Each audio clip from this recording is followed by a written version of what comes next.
live. So I'm going to get my phone up here. So hello, everybody. Hello, Kelly. Hi. And Scott, both from Rad Dyes Tie-Dye Company. So we get the luxury today of having Kelly work with us, and Scott's going to help be our moderator for the afternoon. Oh, I'm loving it. Yeah, we get to switch roles a little bit here. So I'm going to a throwback pattern for me that I haven't done since last summer, and I've only done one. So I'm going to learn from, Kelly, who has done many of these. So I'm excited today. I like the way that my shirt turned out last summer, but I saw a lot of room for improvement. And I'm hoping today I'm going to learn some new tricks to make it look a lot cooler. So, well, this was my first one that I ever did that I'm showing right now. So that's fantastic. They've all looked completely different. I can't seem to be consistent with it. So, I don't know. Well, I don't think that this pattern leans towards being consistent. It's a gravity spiral, and gravity is going to do all the work for us, right? So, this is the one I made, I don't know, gosh, at least a year ago, or maybe a little more. So, no, it's gorgeous, and I love those color flows. I mean, that's the whole point. That's what I'm hoping to achieve that today. So let's just. Oh, yes, plug my phone in. Yes, Amanda. Well, I don't know what and I would ever do without you. Let me see if I can get my cord over there, though. I had to put a stool on top of the camera stand because it's on carpet and it's all fluffy and it wants to keep tipping over. So I put a stool on it, and now that stool is on top of my phone cord. So if I tip over, I apologize. I'll work it out. Okay, let me get it out from under here. Okay, so I love that shirt. So I'm excited to do it. Well, thank you. Like I said, it may not turn out exactly like that, but we will. But no, that's just the idea, of course. I mean, and my shirt won't turn out exactly like yours. I mean, it's, it's tie-dye. We cannot replicate it perfectly every single time. Oh, Scott can. Well, no, he actually can't, though. But I mean, he can do a pretty close job, but he can't make it. He cannot make that dye manipulate to where it's the exact same every time. No way. Well, let me just put this out there, everybody. This is going to be non-stressful. No, this is fun. Yes, it's going to be fun, so we don't have to get all stressed out. Nope. This is just a spiral, and spirals to me are fun. I love to make spirals. Everybody knows I'm not keen on pleating. So how did you prep your shirt, Kelly? I just soaked it in soda ash. It's been going for just like a day, which isn't normal, at least 20 minutes. I don't know. There's something on my shirt, which is not good, but I have some things in my bucket that have been there for like a month. I mean, it's okay because it's okay to soak things longer. You just want to make sure you soak them at least 20 minutes. Yeah. And I don't know. I feel like 20 minutes is just a really arbitrary number. I mean, has anybody tried to soak it for less and still have all right results? I've done it with not soaked at all. Yeah, so there you go. So, but hey, that's what the dye companies recommend. Go 20 minutes. So I'm not going to rock that boat. I'm just going to keep perpetuating that and say, try to soak it for 20 minutes if you can. And then I just spun it out in my washer because we don't have a panda spinner or anything. We just right. Question for you on the panda spinner. Okay. How many shirts can you spin at one time? A lot. Oh, really? 10. I have a video on it. Actually, I have a couple videos on it. Later, you should go check them out. I mean, look, they're back from when I first started making videos, but they're cringy to watch, but the information is there. But yeah, you can fill that sucker up. I think on the video, I want to say I did It's been so long I don't remember. I feel like I did like 7 shirts the very first time I ever opened it. So a lot. And I Plus, used it. keep your soda. Huh? Plus, you get to keep your soda ash You water. get to keep your soda ash, and it's super easy to clean. So whenever I make new soda ash, I haul my Panda out to the driveway, and I get the garden hose, and I spray it out. I get all up in it. It's been working for me for 3 years now. Love it. The price has gone up astronomically because I'm sure there was a big push, like out of nowhere. Probably hundreds and thousands of people bought them. So they're like, "Oh, well, instead of it being $100, let's make it $170." I thought they were like $300. Well, I haven't looked for a while, but I'm not. I don't even know if I've even seen the price. For some reason, I thought they were like $300. yeah, when I got mine, I want to say it was like $100 or right around there. I remember feeling like, oh, this I can do this. That's affordable in relation to how much dye product I'm buying. Um, and then when I went to check on the link to make sure the link still worked in the description box, I noticed that the price had gone up not quite double, but I remember thinking to myself, like, whoa, they really doubled the price on this. So I Yeah. do recommend if you are going to get one, anyone, you probably should get it now before, they go, oh, wait, we just had a whole nother push of thousands of people buying this summer. We better jack the price up to 250. So Terry Burkell asked, "Can you stop the Panda spinner before it stops spinning on its own?" Yes. So let me tell you how I prepared my shirt. So I usually will set my stuff in there and I set it and forget it and walk away. And mine spins for 9 minutes and then it stops. I don't know if it goes by weight of fabric or what. I've never really investigated it. I just know it's about a 9-minute spin out. For this particular shirt that we are doing today, I stopped it at about 2 minutes. I wanted it to be a little more damp than usual because I want to help those flows if I'm going to achieve them. That's my thought process on this. And I'll tell you, even at 2 minutes, this shirt is barely damp. And I got to keep all my soda ash and put it right in back into the bucket.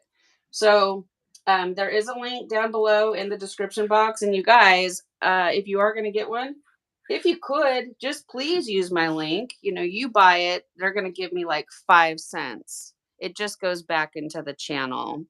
So, Okay, so before we get like super far into this, I got these today. The cutting boards, the flexible cutting boards, and I was mhm, going to put one underneath because one of the hardest parts about getting these onto your, because we're doing a colander spiral, so right. it's hard to transfer. So I bought these to put under the shirt so that I could pick it up like spiral Oh, this, and that's a good idea, I'm Kelly. trying this for the first time. So I That's forgot. a really good idea. I Forgot. have some cutting boards out in the studio. Let me be right back. I've never done it before either. I want to try it out with you. We can Give me try one. it together. And if you have to, you can always just tape a corner down if it wants to start spinning on Well, you. it's grip. These are grippy on one side, so I put the grip side down, Oh, there you and go. then there's a slip side that's up. So. Okay, so dunking a squeeze out works fine. Hey, Marshall, how are you? I hope you guys are doing good. Um, Jennifer's excited to do it. I've been patient for it to stop spinning. Okay, so Terry, you have one too. I've thought about getting one just for the fact of We go through so much soda ash. I go through so much soda ash. It's not even funny.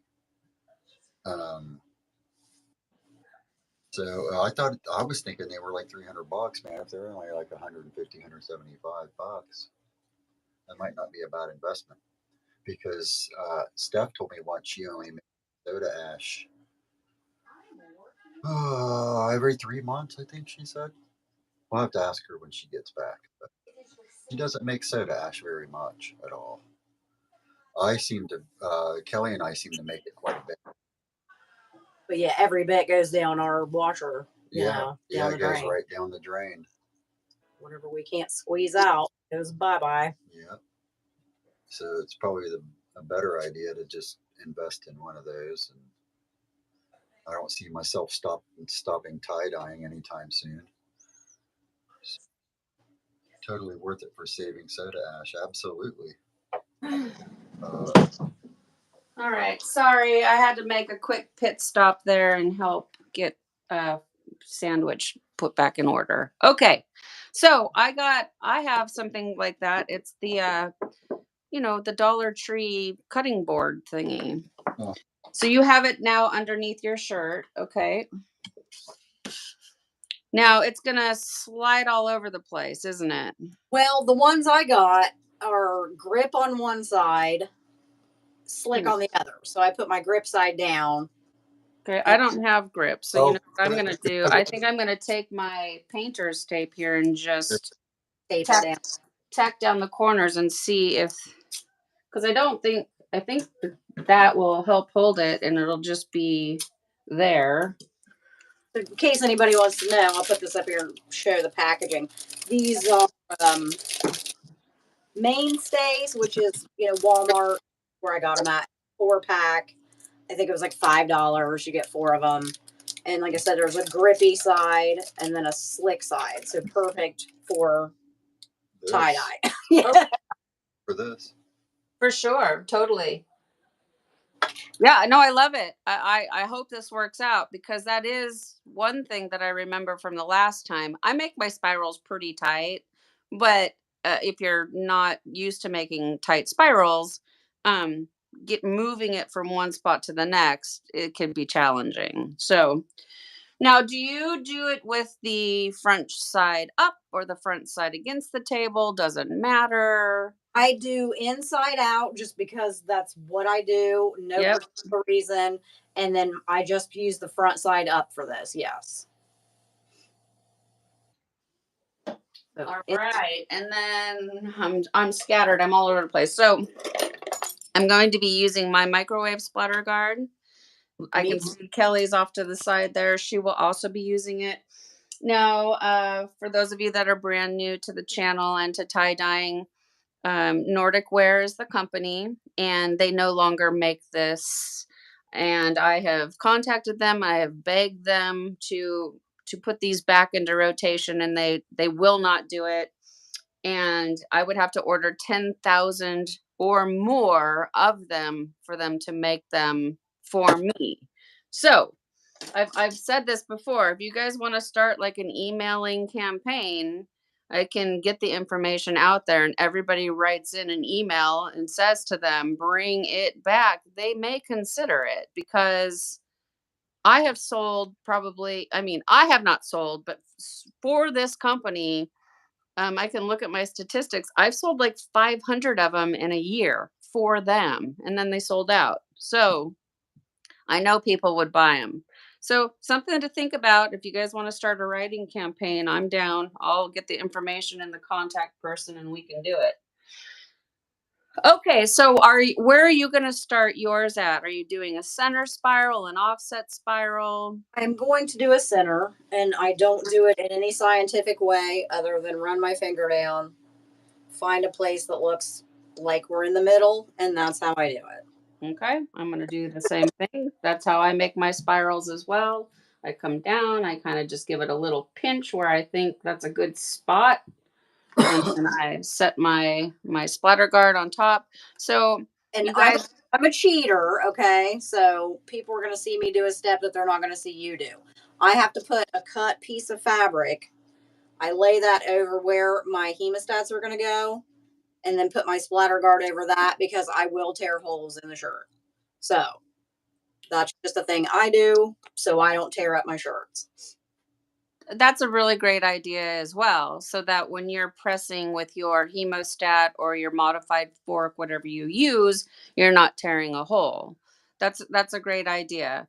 I have made so many of these spirals that I've got a good sense of my tension now. So So you're not cheating, you're just using another tool, Kelly, and that's, that's great. So for this one, are you using a hemostat or a modified fork, or what are you using? I'm using a giant set of hemostats. Okay. I just want to show real quick, and I don't know if it'll pick up on camera. This is a hemostat, which I have links for down below in the description box. I'm going to have to keep always saying that in case somebody jumps in right now. But everything you need for tie-dye that I use, you guys, is down there, except for the stuff I get at dollar store, because you can just go up there and find it. But also you can go to dollar store and you can modify a fork. And all this is a fork from the dollar store, and Bo bent the tines back. And if I was to wiggle them more, I could pop the tines off, but they're just bent backwards. Since Kelly's going to use a hemostat, I'm just going to use my modified fork. Because if you're brand new to tie-dyeing, you're not going to have all these tools. You won't have the splatter guard either. So all you need, if you can find anything flat, Amanda's here. Amanda can explain. Her dad helped her make something that she found at the dollar store. If you can find anything with a flat surface that's not overly heavy and cut a hole in the center, it's going to work. Okay. Yeah. Marshall used a piece of plexiglass and cut a hole in the middle of it.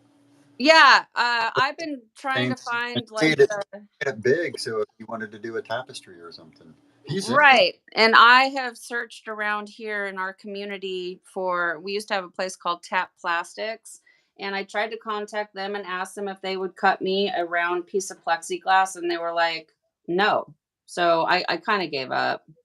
And then I think I just saw Jen in here say they're working on trying to figure out a solution. I think, Jen, if you are in here, trying to ship something of any size is the shipping costs will almost outweigh.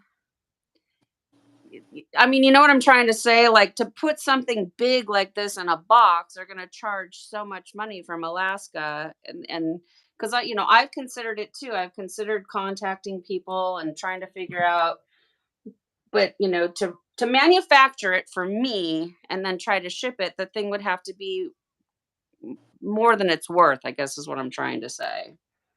So, anyways, okay. So we got the pinch.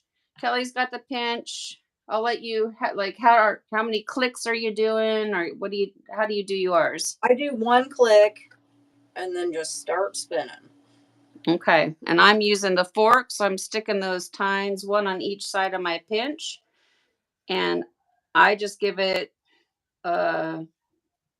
let's see, that was 1, 2, 3, maybe 4 twists. Yeah, that's about what I did too. And then you start to Just start spinning. Now, I want to tell you guys, and it's really important, a lot of times why you're getting holes in your shirt, because if your shirt is damp and it is sticking to your table, you're putting too much stress on the center. So what you can do is you can, ruffle your shirt up to get it to not stick, to take the tension off the center. In my situation, it's not sticking. So, we're good to go.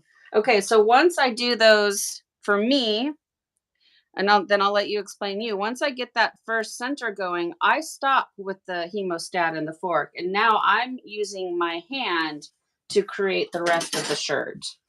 So I pull out and around, out and around, out and around. Yeah, I'm doing the same exact thing. Because putting all that pressure on that center is what's going to, tear a hole. And now my first 3 spirals with this whole system, each one had a hole. It was a learning curve for me, and it will be for you too if you're brand new to tie dyeing. I now can feel the tension in my fork, and I know where I'm at because I've done it. I just do it because why not? What, the little extra piece of fabric? Yeah. Yeah. I haven't tried that. It's a great idea. And I didn't have a little piece of fabric here, so I couldn't just get on that with you. If I did, I would have, just out of curiosity, because it's a great idea. Oh, but you trust yourself, and I don't trust myself. So Well, it's not to say that I'm not poking a hole right through this shirt right now. I mean, I certainly could be, you know, won't know till it's done, but I feel pretty confident. And another thing is I'm not mashing the fork or the hemostat down like into the table. This is just here to hold that center in place for me. You know, you don't need to press real hard. Um I remember when I first started making videos about this and I would see people, their spiral was like coming up through the whole of the center of the splatter guard because they were twisting, twisting, twisting, and the shirt's coming and coming, and you know, it's like, no, no, no. If your shirt's coming up through a hole, you're putting too much emphasis on the tool and not enough emphasis on the pleats.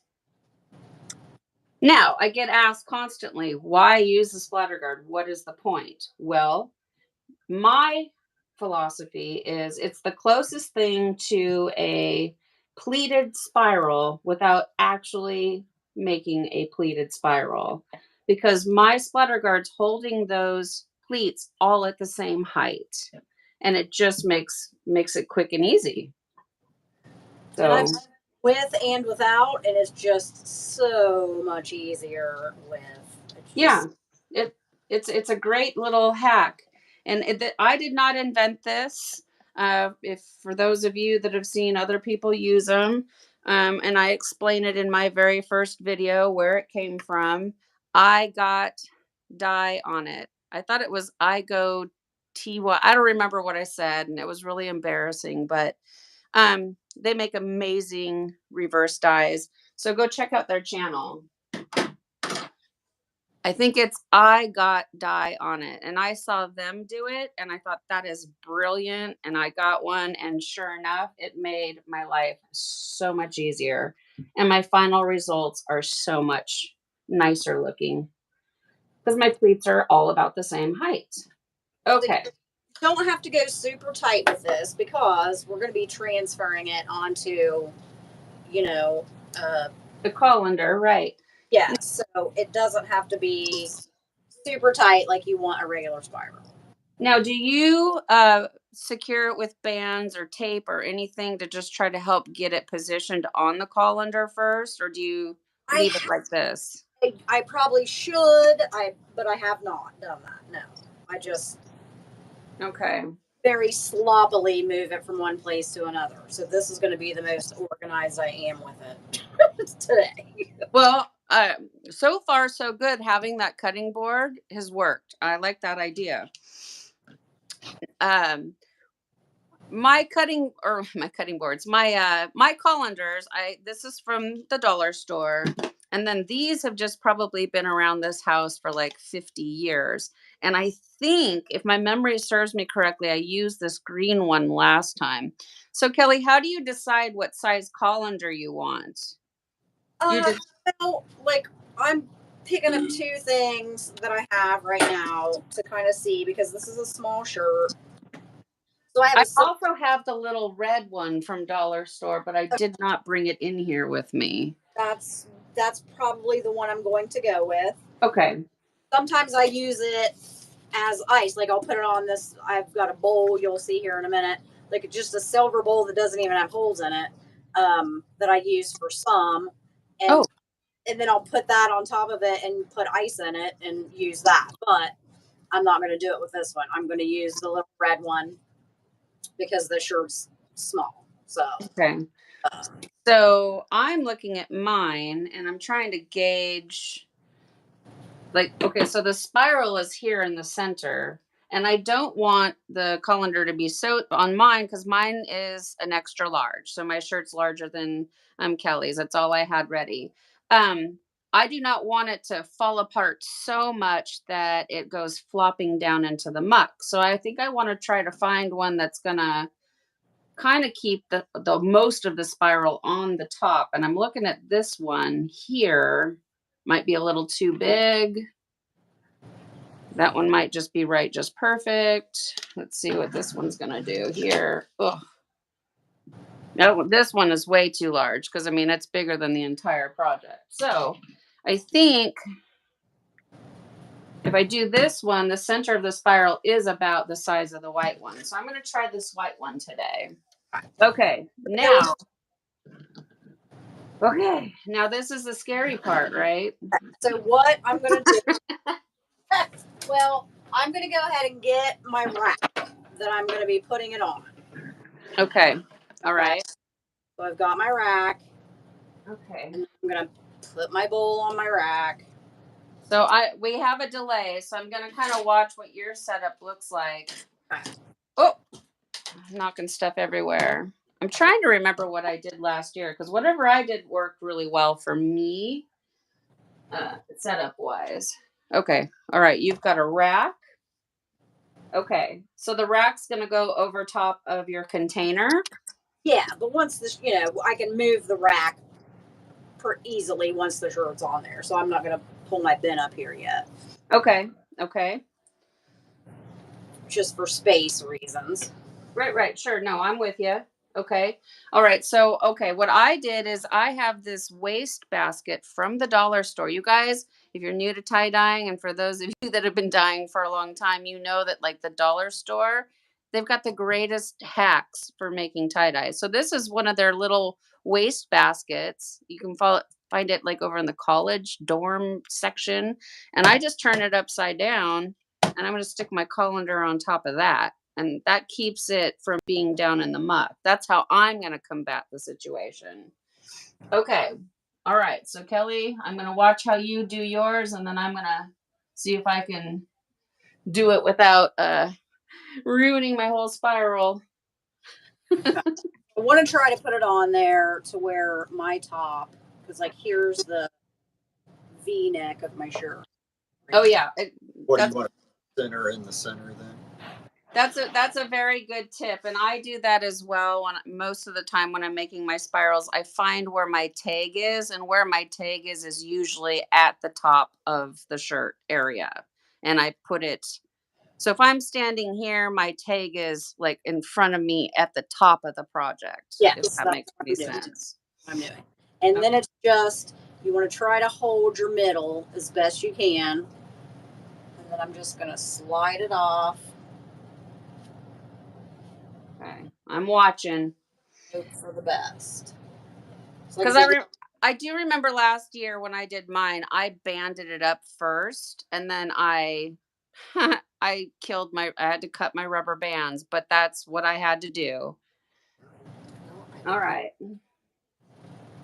Okay, that didn't go great, but it's still gonna be. I'm looking. I wonder how much of a delay we have. Did you literally just do it? No, Or like, was it 5 seconds ago? It's about a 20-second delay. Okay, we're still on delay. Okay. So what I see now is you have it on top of the colander and you're kind of adjusting your pleats. Okay. All right. Now I'm going to try to do the same thing. Okay. So, So see, I already see a problem with mine because I'm used to using the silver bowl, which is higher, and so I don't know that my dye will run correctly because it's not hanging well enough. But I don't know that I want to redo it. So, well, I think it'll be. I mean, I hear what you're saying. Woo, yeah, okay, there we go. Yeah, I just like my whole shirt just went like off to the side. Ooh, and maybe I should have picked a smaller colander. Okay. I mean, it's on there, but the spiral kind of at the center of the spiral is still there, but then like all the side spiral bits they just kind of went straight down. Let's see. and that's okay. I mean, that's kind of what you want. No, that's true. These are not meant to be like precise, perfect. It's meant to have gravity look to it. But the very center is at least still up there, and I'm pretty okay with that. Okay, so I'm just trying to kind of I'm looking at you, and it looks like you're wrapping yours around the bowl. So maybe for me, using the larger colander was actually kind of okay. At first, I thought, no, maybe not. but I'm able to kind of tuck it all, like this one has like a little lip on it, kind of a, like an under lip, and I'm able to sort of press the loose bits kind of into that lip a little bit. I went ahead and picked mine up and put the big hole underneath of it because it would not have worked at all. And my spiral is not centered in the center of the colander either. But I'll tell you, I think having that cutting board underneath, or whatever you end up using, you guys, I think that definitely made a good transition. Like I was able to just sort of like pull it out. Okay, I'm not messing with it anymore. Yeah, I'm gonna check mine. I think, I don't really think there's anything more I can do with mine, really, without then I'm gonna start getting real technical on it. And when the center of my spiral, like the center of my colander is here, and the center of my spiral is like off to the right. And I think, you know what, it's tie-dye and it's gonna be just fine. I had to just step away from the project, step away. Because I will frustrate myself to the point where I'm like, you know what, I'm just going to take it off and I will retie it and do it again. And I think this is a good second attempt for me to make a gravity spiral. Okay. So now, just for orientation purposes, my V-neck is right here. I don't know if you guys can see it. It's like my V-neck is right here. So this is like the top. This part of the shirt is going to be mostly towards someone's face. So when taking in consideration like your dye placement, what color do you want near someone's face? Do you want the white of the shirt to be at the face? Do you want the yellow if you're making a rainbow? So I can tell right here is my V-neck, and that's the top. And so I want to make sure that I have color on this side of my shirt. Okay. They remind me of cupcakes. They look like cupcake frosting. Kind of does. Okay. Now what do we do for the like for the dye placement? Like tell me how you do it. A couple different things we can do, and it depends on what you want your end result to be. Okay. Now, the shirt that I showed in the beginning had some white space. So if you want to leave white space, you don't want to put your dye from edge to edge.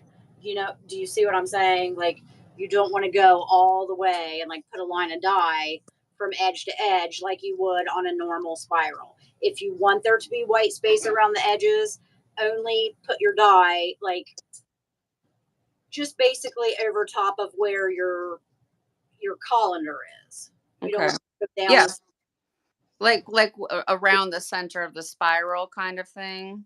Like I'm going to mark the center of my spiral out just so I can keep my eyes on it. And I don't know if it picks up on everybody's camera or, whatever, their TV.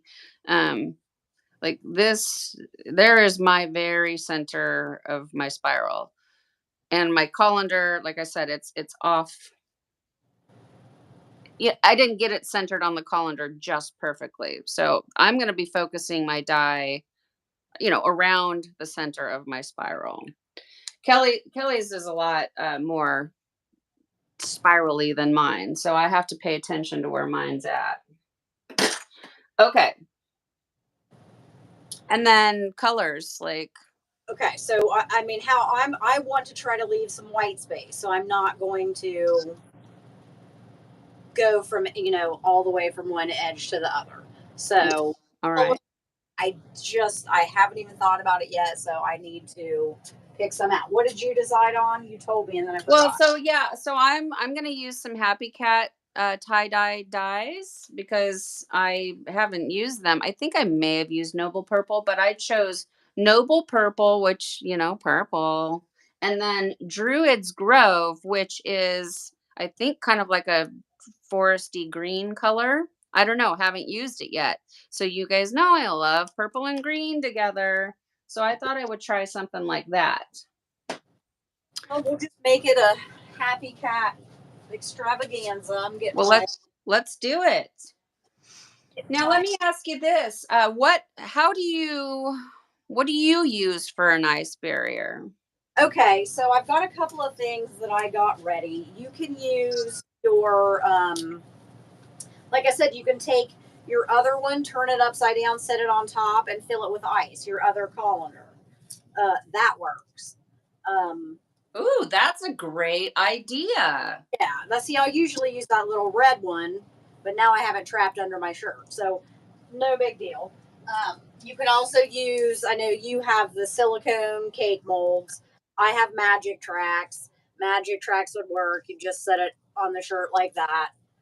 Same thing as the silicone molds if you have those, or cardboard, or plastic, or whatever you have. Will work as an ice barrier for this. But of course, your best way would be just turn your one colander over and use that. Okay, I mean that. I used the bottom. I cut the bottom of a 2 liter bottle off and poked holes in the bottom of it.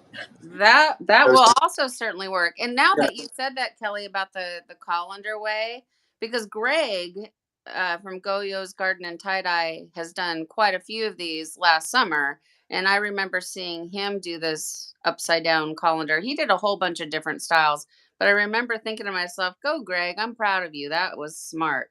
And by the way, has anybody talked to Greg lately? Like, Uh, he made it.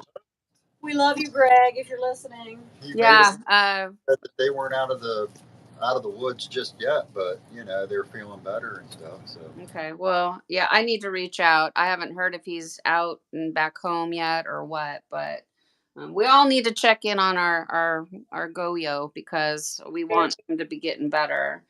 Um, a plant pole, yeah, a plant pot with holes in the bottom. Now I'm going to show you what I did last year, and this I think I have a link down below. These are Venetian blinds, I think they're called. So what I did is I just got, you guys remember these back from like the 70s and 80s, whatever. And what I did for my ice barrier for the um well, I don't know if I did it for this particular gravity die, but I know I did it for the outside one, and I just set it up on top like that and then just filled it up with ice. Super easy. You can get like a strip of it. I don't know, they're like 12 feet long and you just cut it into little bits and they work really well as well. So die placement, are we doing die under ice, die over ice? We're going to do dye under ice. We're just going to go directly onto the shirt. Okay, I like it. I decided I'm going to go with. Are you just doing two color stuff? Yeah, I think so. And that's what I will do too. I'm going to use Schnozberry and Black Magic from Happy Cat. That sounds very fun. I kind of was also contemplating just doing a single color ice dye on this because for those of you that watch the channel, you know that I really love to make um like a half and half style, but I don't know how it would translate on this gravity, but where you just do like half of the shirt with color and then half of the shirt's going to be white.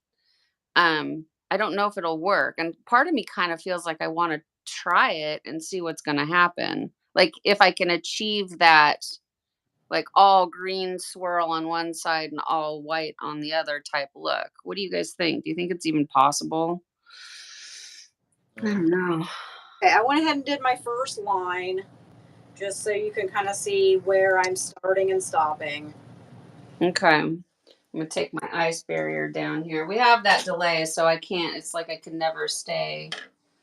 Um, And the reason mine's off, I'm just trying to stay with my V-neck, and I didn't have it centered on the rack, so that's why my setup is kind of a little sideways. It's fine though.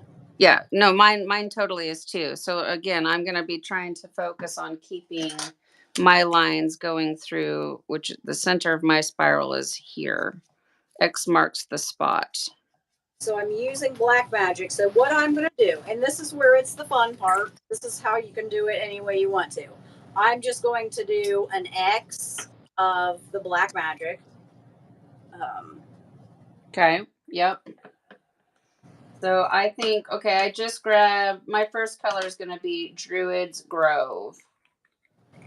Okay, so that's the color I'm going with first here. And so I did my X marks the spot. So I'm just going to come along and make a straight line. I'm going to take my dye right up to the center, go a little bit lighter, and then jump across and go a little bit heavier because I'm going to be putting that purple down into the center as well. So I don't, I don't want a whole heck of a lot.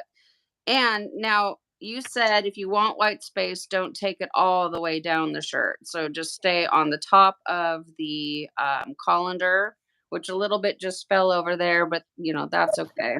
Yeah, I mean it trickles down. It's a thing. It is what it is. It's all right. Yep, it's not the end of the world. Okay, and then all of a sudden, I don't know. No, right. Leaving a little bit. I might come down just a little bit more right here. I know gravity is going to take its course, but maybe just I want white space, but I don't want it to be like super white. Now this one is, so that last one, what I said, it was Druid's Grove, and now this one is going to be Happy Cat Tie-Dye Noble Purple. And I am using my So funnel. Kelly, are you doing double X then? So yeah, now I'm just going in between my X's and putting schnoz. So with wait, you did 2 X's of the one color? 2 lines. Oh, okay. I thought we were just making an X. Okay, I can do that too. Okay, so I'm making and I'm using my funnel scoops that I got from Boredom with Shop Boredom with Jen. So you go onto the, Google and go shop boredom, like www.shopboredomwithjen.com. And this is where I got these funnel scoops, and I love them because they have the precision tip here, and I'm able to keep my dye where I want it to be. I have found though certain dyes, they want to stick, and that has nothing to do with the funnel. It has everything to do with the dye powder being kind of cakey. So I just give it a little tap with my finger or the back of my shears or a spoon or whatever. Usually it's my pleating tools, but I don't have them right here. And you can see I just made a really nice straight line. Okay, so I made my X. Okay, now we're going to do the second color, and let me see. Okay, and then just kind of go in between my X here with the secondary color. And I'm kind of trying to stay up on top of the colander a little bit. It is falling down. I can't control gravity.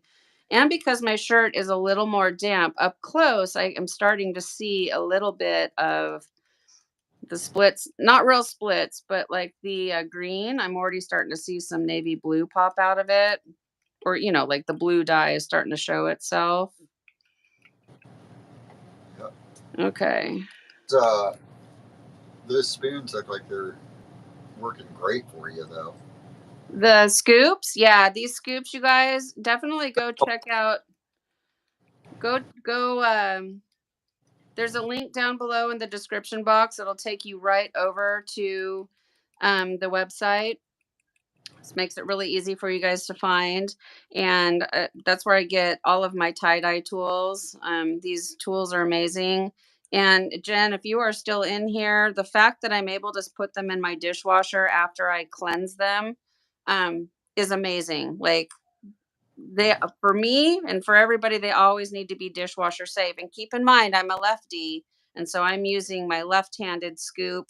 If you're a right-hander, make sure you order right-handed, whatever works best for you.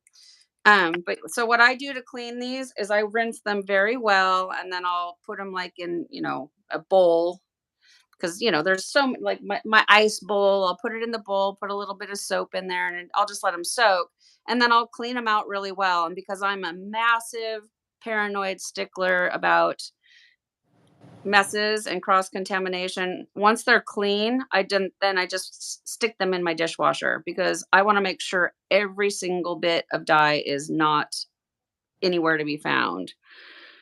I would be devastated if I took one of my jars of dye and like put purple in a green because it would be forever ruined, in my opinion. I'm just crazy like that. So Kelly, what do you think? Did I do it right? Should I add more, or do you think That it's good? good. Yeah, that's great. Yeah, and then that should leave you some white space, but not too much white space. I think that's perfect. Mine's a little funky, um, but it's okay. It's tie dye. Well, it doesn't look funky to me at all. I think You it have, looks. I think I'm if doing like I'm face to face, almost face to face level. This is higher than I normally. Usually I don't dye on this table. Like this is Scott's folding table. He's 6'1". I'm 5 foot tall. So this is normally where I do like my dyeing. So I was kind of having trouble really seeing what I was doing. So sorry guys, it's kind of a mess, but that's I don't think it looks a mess at all. I think it looks great. So I couldn't see what you were doing because I was focusing down on mine. So okay. I haven't done All right. it. So Now now do we do soda ash sprinkle? sprinkle of soda ash for good measure. Okay. I got to say it for you. Let's let's get that. Y'all want to hear me say it? I do. Now we're gonna do a quick little sprinkle of soda ash for good measure. There you go. Now, do you put it just on the dye areas or do you just do the whole thing? I just sprinkled it all over. Okay.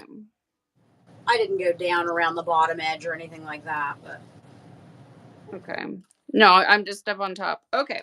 All right. Now, time for ice barrier time. all right. So I'm putting my magic tracks.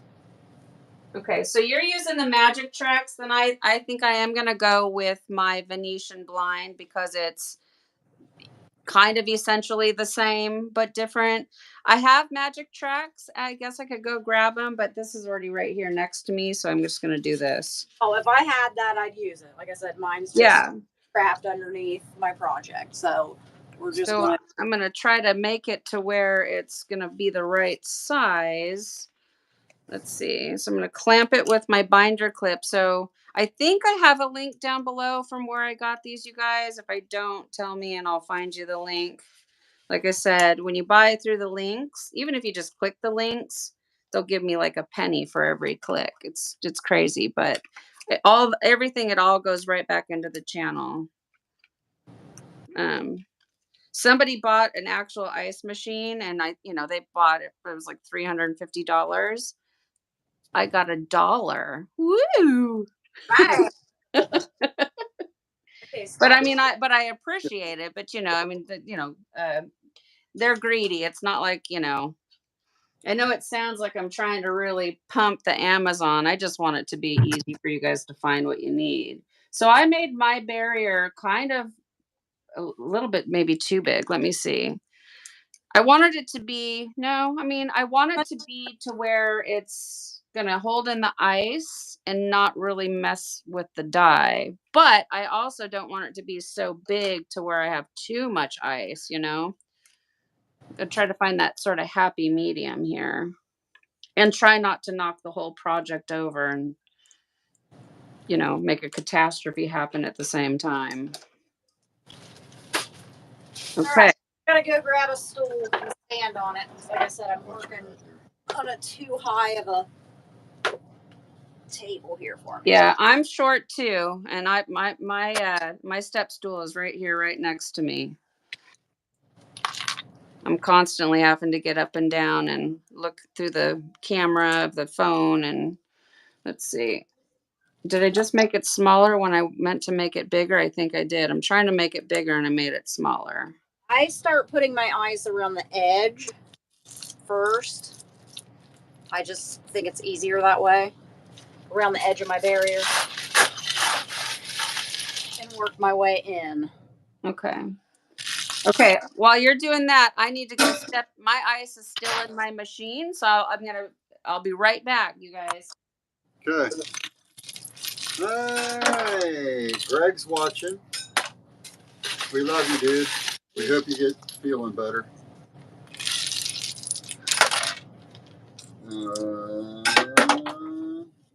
Christy Knight's going with Moonstone Blue. That's going to be nice. I love Moonstone. I'm obsessed with it, actually. Scotty Thompson, hey, what's up, bud? Scotty?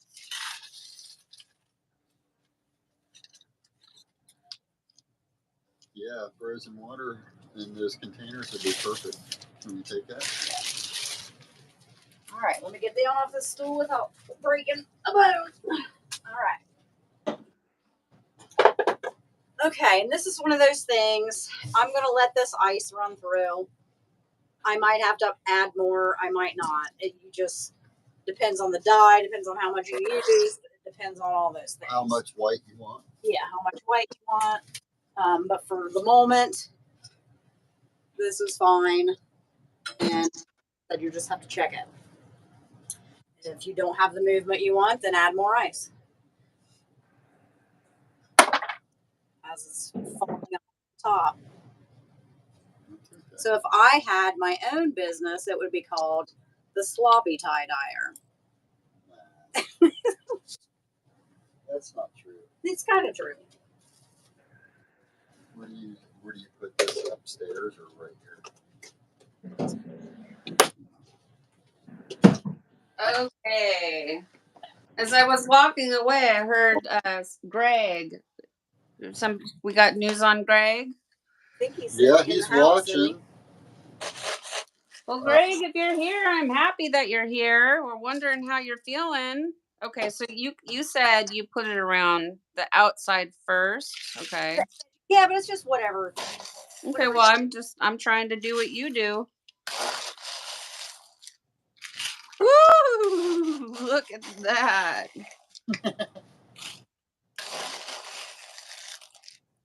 So I'm using my nugget ice because it's just my go-to. I love my nugget ice. This it's just more accessible to me. Okay, now here we go. All right, and I'm just gonna fill it up. That's the one thing I like about this Venetian blind is the height of it. It's I'll measure it when we're done here. And it's so bendy. Now it doesn't work for other you can't go around geodes. I mean you could, but you're gonna have to bend it and all that. But it basically is like a cutting board from dollar store, but it was just easy because it came in a long strip and I just cut it into 3 pieces and here we go. And it was pretty affordable. And they're replacements. They're not you don't have to buy the whole system. It's just the replacement blind. So, all right. Ooh, yay. Okay, now set it and forget it. I was saying when you were gone, yeah, now you probably can set it and forget it. Now, with what I used, I might have to add more ice. It's one you're going to have to watch. You know, Right. I mean, let that melt. If I don't have the movement that I want, then I'll add a little bit more. Now, I just did something that's really crazy, you guys, because I know that there's still dye in my spoon. So I just am tapping it out and just I already tapped it out into my jar best I could. But just doing that, look at how much more dye came out of it. Let me do it with Druid's Grove. I'm going to do it over here on the other side. Not as much came out this time, but I just hate to waste dye. So yeah, with Kelly's what are they called? Magic tracks. Her magic tracks might not be as tall as mine. So I was able to add more dye.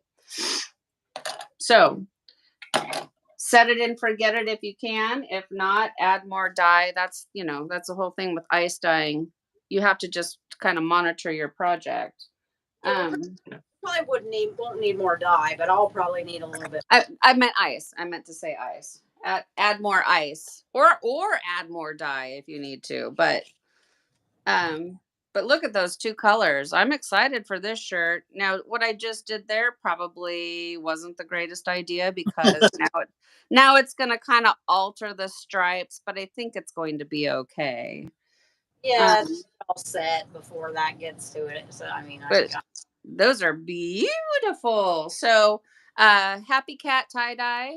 Make sure you go check out her dyes. They are designed for ice dyeing, and she's got quite the collection. I had to go. I had to go on the website today to look at what these two colors were.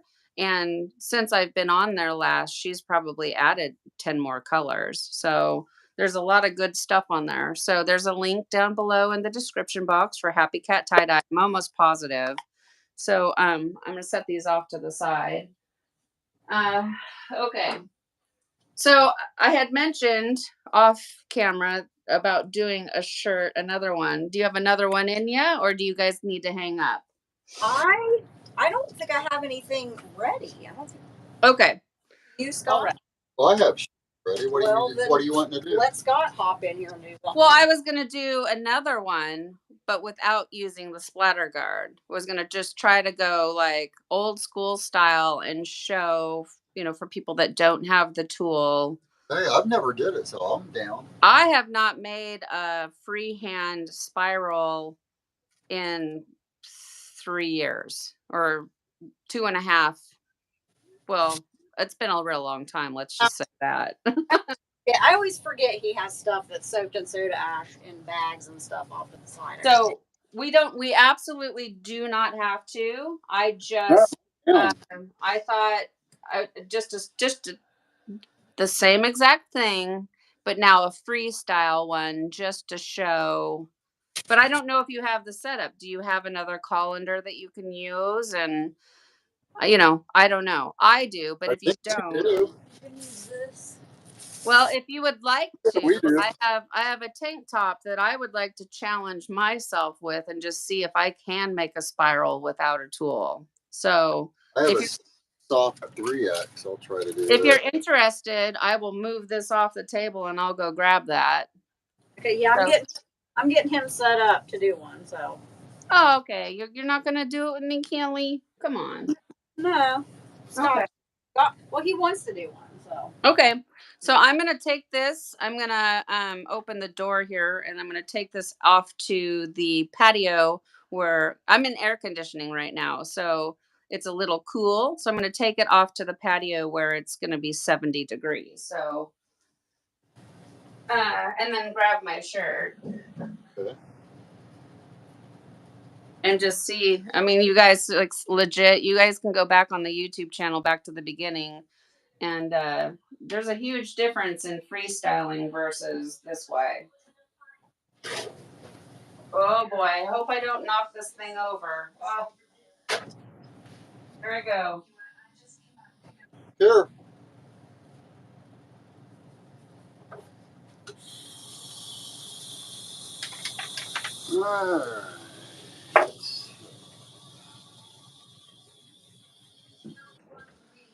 All right, so, oh golly, I gotta find the wipes to clean the table off.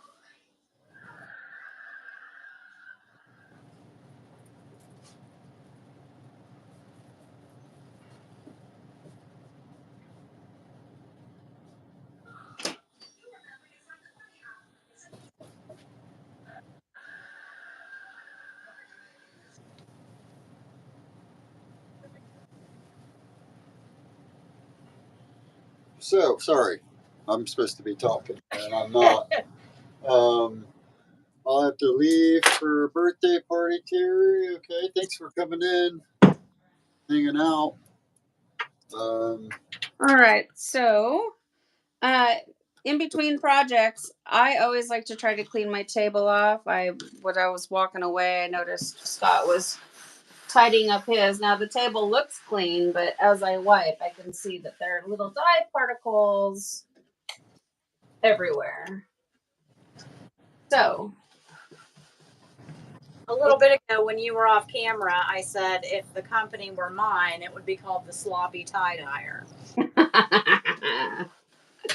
That's actually kind of cute. Well, you can make your own little offshoot company, and it could be. Oh, I'm good. I'm totally good on that. One is enough.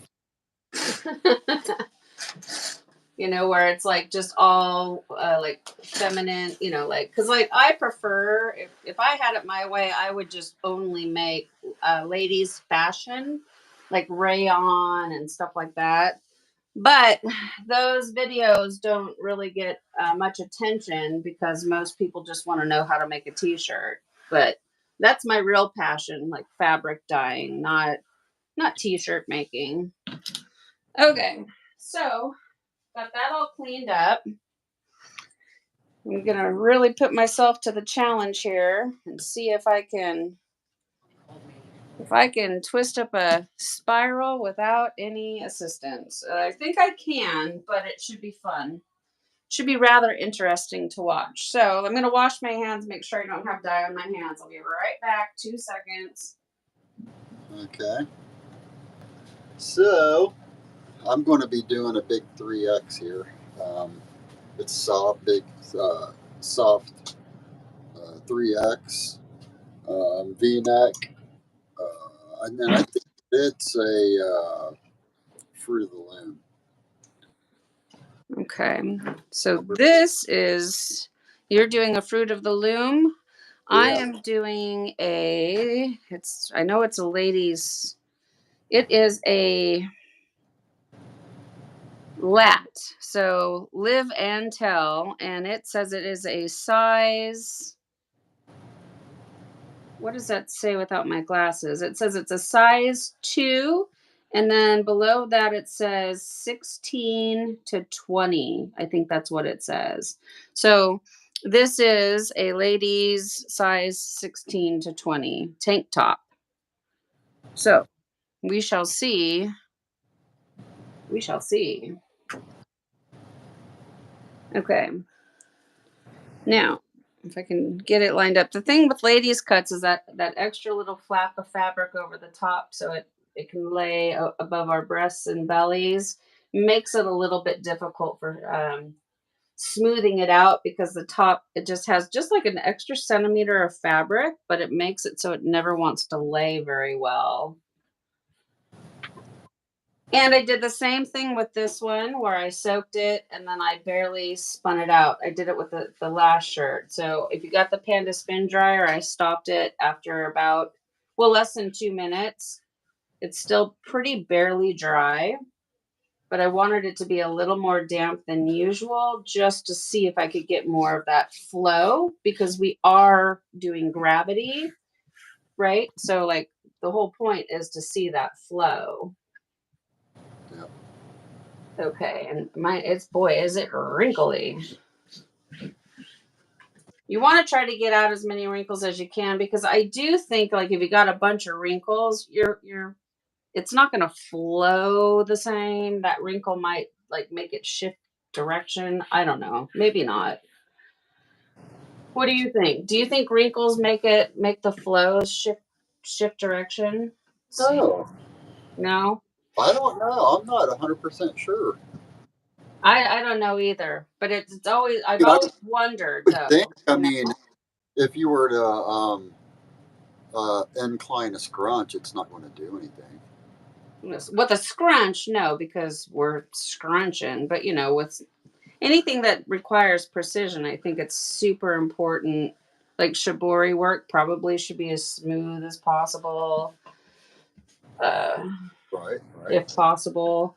And this particular style, it's got like that roll up bottom for that real casual look. So I'm down here, there's nothing I'm going to be able to do about it.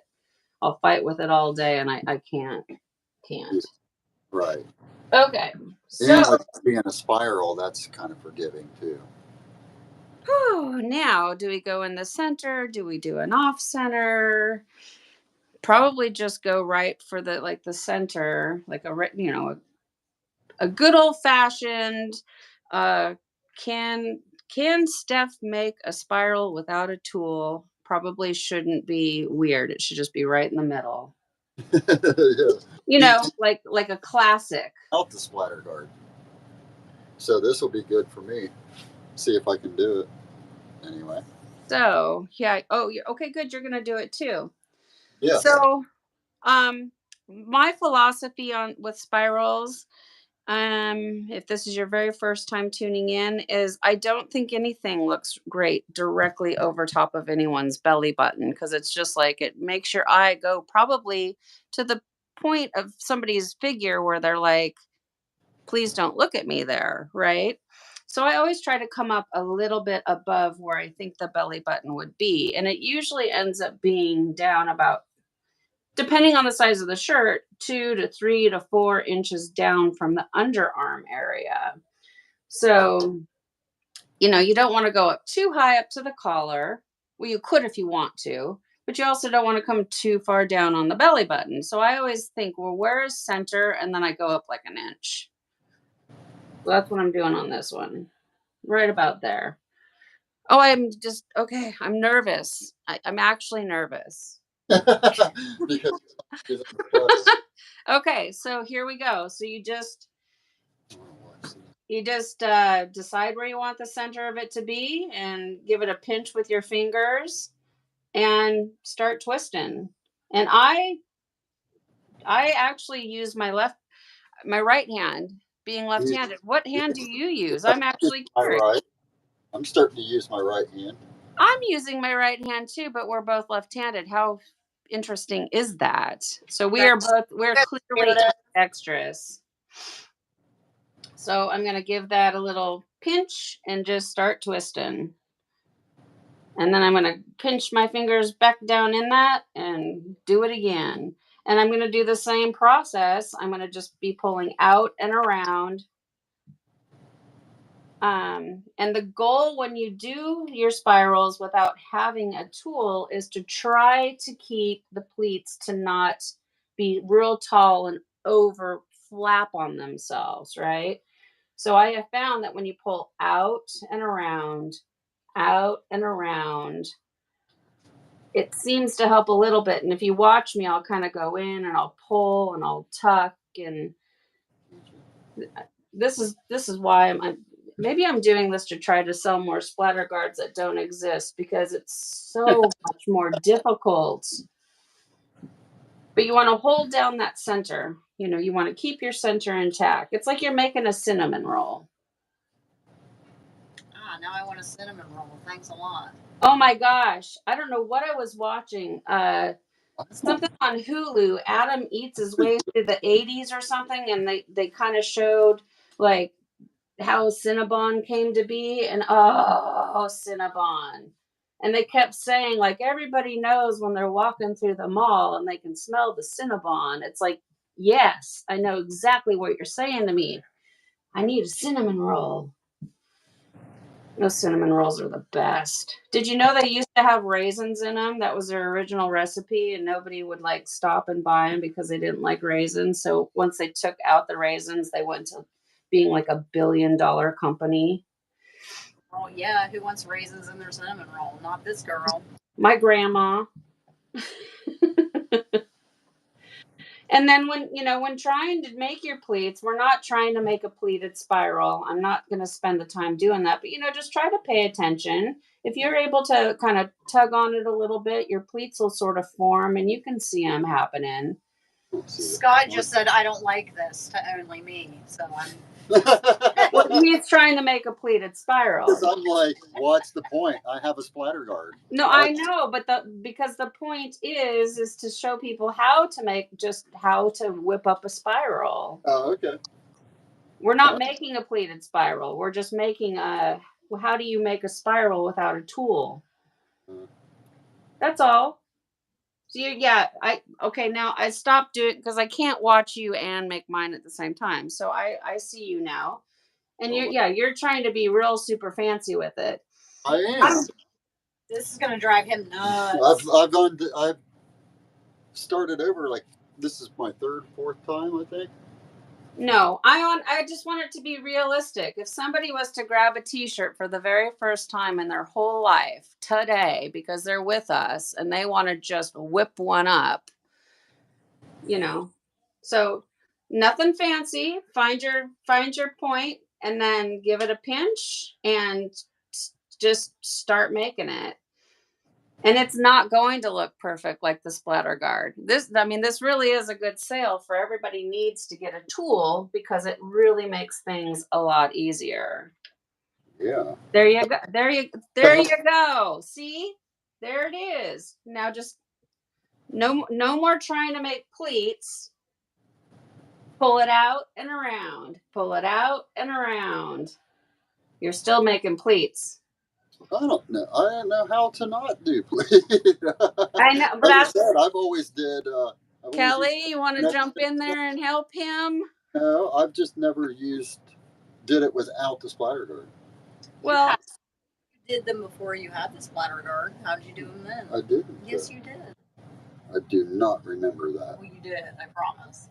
well, that's what I'm saying. We've all had the splatter guard for the last 2 years, and life has just been so simple, like tie-dye wise. So what I just did there, you guys, was I secured my spiral by using my favorite rubber bands. And these are, for when it comes to making spirals, they are the most amazing spiral because a small spiral they work, for a larger spiral they work. They're just perfect and they rinse off really easily and can be reused.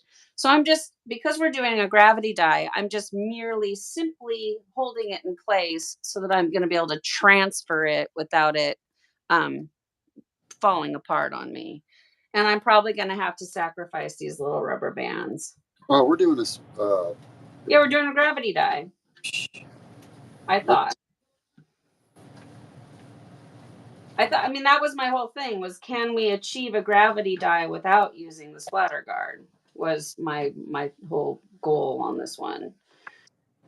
There you go. See? That's you. That is exactly what I was hoping it would look like. It looks like just a straight up spiral. Okay, now grab my other bin. Okay, so I'm gonna do now. Kelly, you were saying some other ways of doing it, and I thought that was interesting. I kind of want to do it different than what I just did, but I still need to elevate mine up off the bottom of my bin. So I'm going to use another one of those waste baskets just to keep it up out of the muck. And I'm thinking that I need that smaller colander for this one. Well, if you use a smaller one, you could always scrunch your edges too, which would turn out kind of cool. Oh yeah, that's what we were talking about doing, Kelly. The scrunched one you made. Okay, so but I didn't bring the red one in here. I'm just thinking, oh, I have another white one. Let me go grab my red and white one. Okay, what's everybody saying? Vanda has to leave. Bye, Vanda. After I make some twists finger, I plant my fist over the center and continue twisting to keep it flat. Ooh. Okay, what's that again? After I make some twists with my fingers, I plant my fist over the center and continue twisting it to keep it flat. I love it. I kind of want to try it. I mean, heck, how long does it take? I probably have it done by the time she gets back. All right, Sue, he's taking off with your idea here. Planted a seed. So I'm going to start a couple twists here.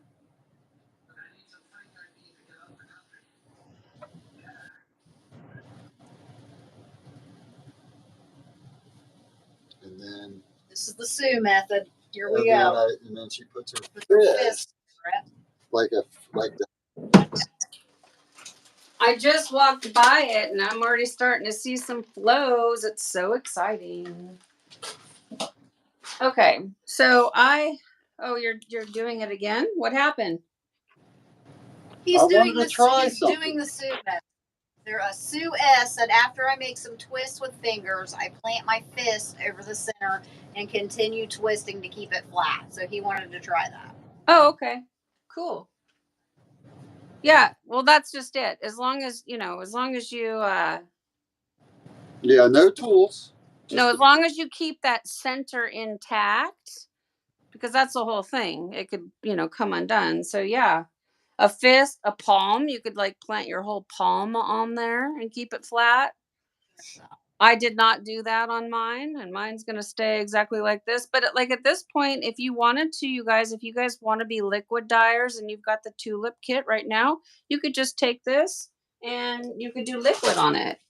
Um, what I like to do would be to flip it over. Well, let me show this. So there's a good side and a bad side when you do shirts without a tool. Let me show it again. So this is what I call the bad side. It's, it's lumpy, bumpy, raised, blah. And then when you flip it, the part that was flat against the table is nice and smooth and it's all one level. Pretty much. And that's kind of like the same principle when you use the tool of the splatter guard. It has a good side on the bottom and the top. If that makes any sense. I mean, if that helps people understand why the tool is important. And actually placing the bad side, this is the bad side, placing the bad side down on top of the colander might be a good idea. I might do that. Okay.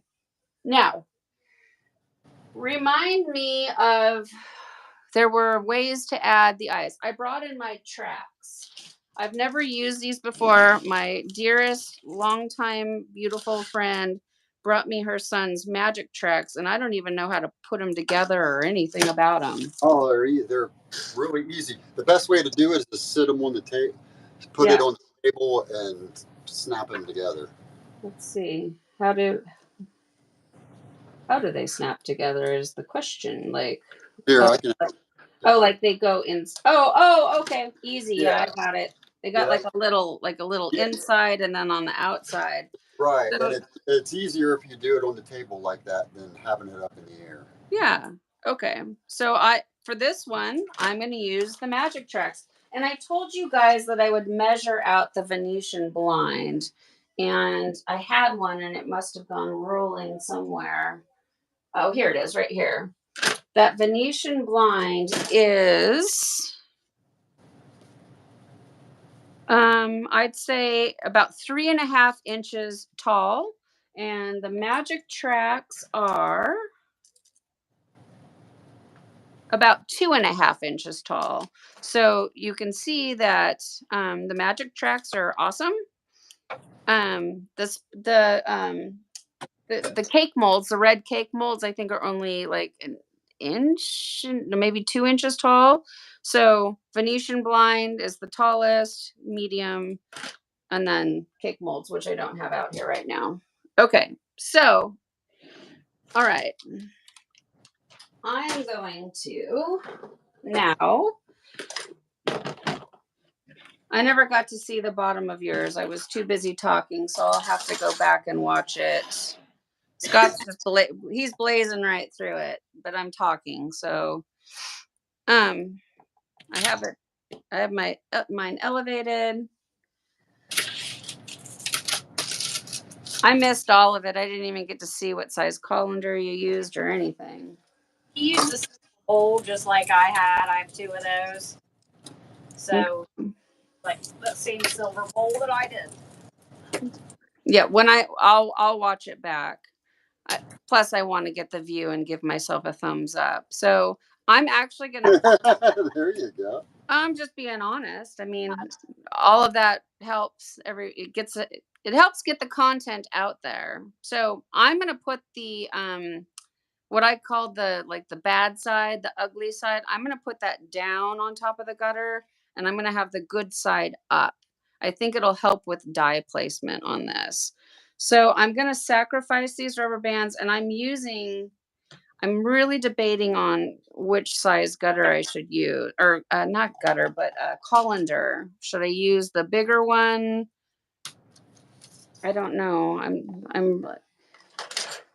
don't know. I don't know. I think I'm gonna stay with the white size colander on this one, just because I want to have more of the spiral up on top. And I'm going to get rid of that little, like the price tag, so it doesn't impede the dye flows. Okay, now I'm going to try to get it there on the center, and I'm going to see if I can just remove. I hate cutting rubber bands. I hate being wasteful. It really is upsetting to me.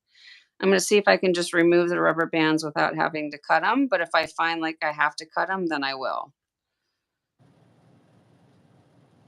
Okay, well, they're up underneath there somewhere, but I didn't have to cut them, so I'll be able to use these rubber bands again. Okay, now, what color are you going to be using for yours on this one? I kind of feel like I want to make a rainbow on this one. Okay, yeah, thank you, Mary. I thought they were about 2 inches tall for the cake molds.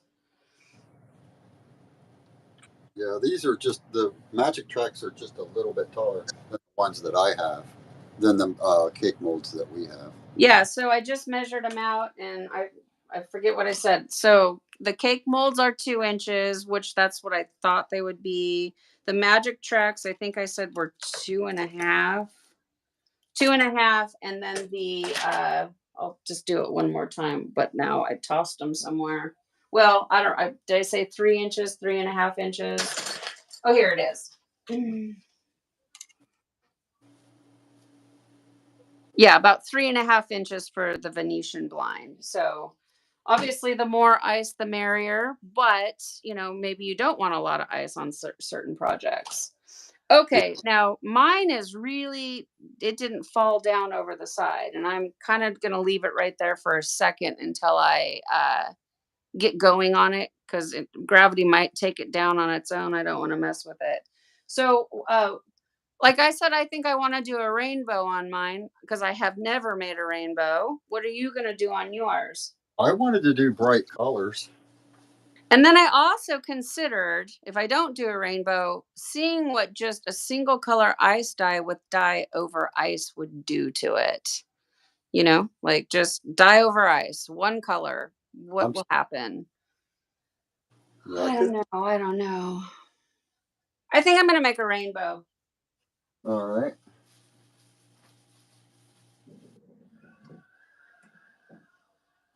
I will use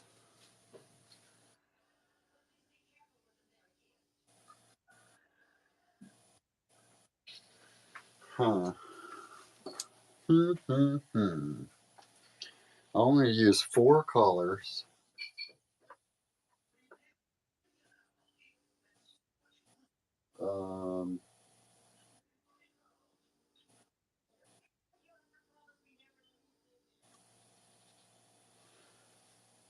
No, where are you there, Steph? Steph, tag on it. Did you have to leave?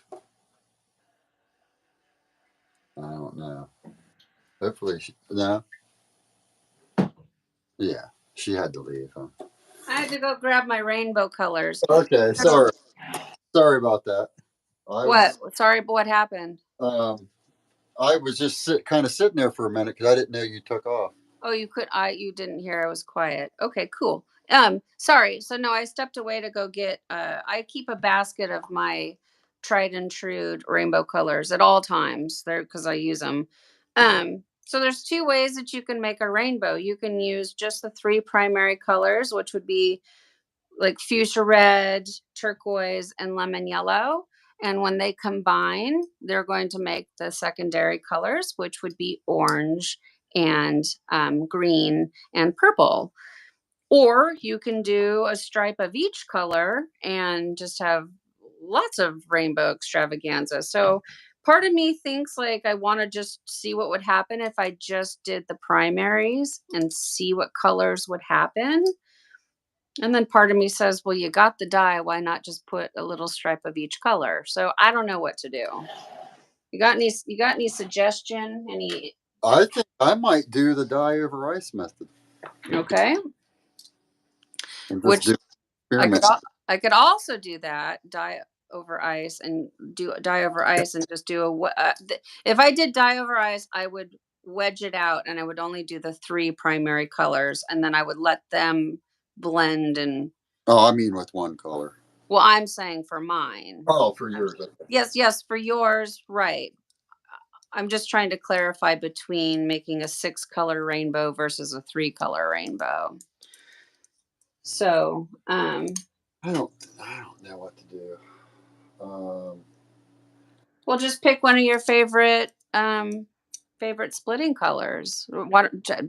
Try strawberry sky. Let's see what happens. Or stormy sky.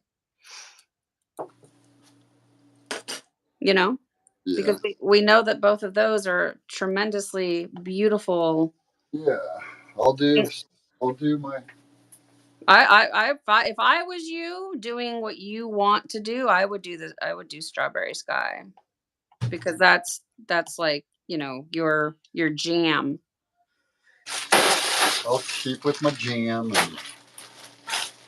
Okay. So what I'm doing, I'm just sort of loosening up my pleats just a little bit, because right now it's not very gravity, because it's just my colander might be a little too large. It's like holding it all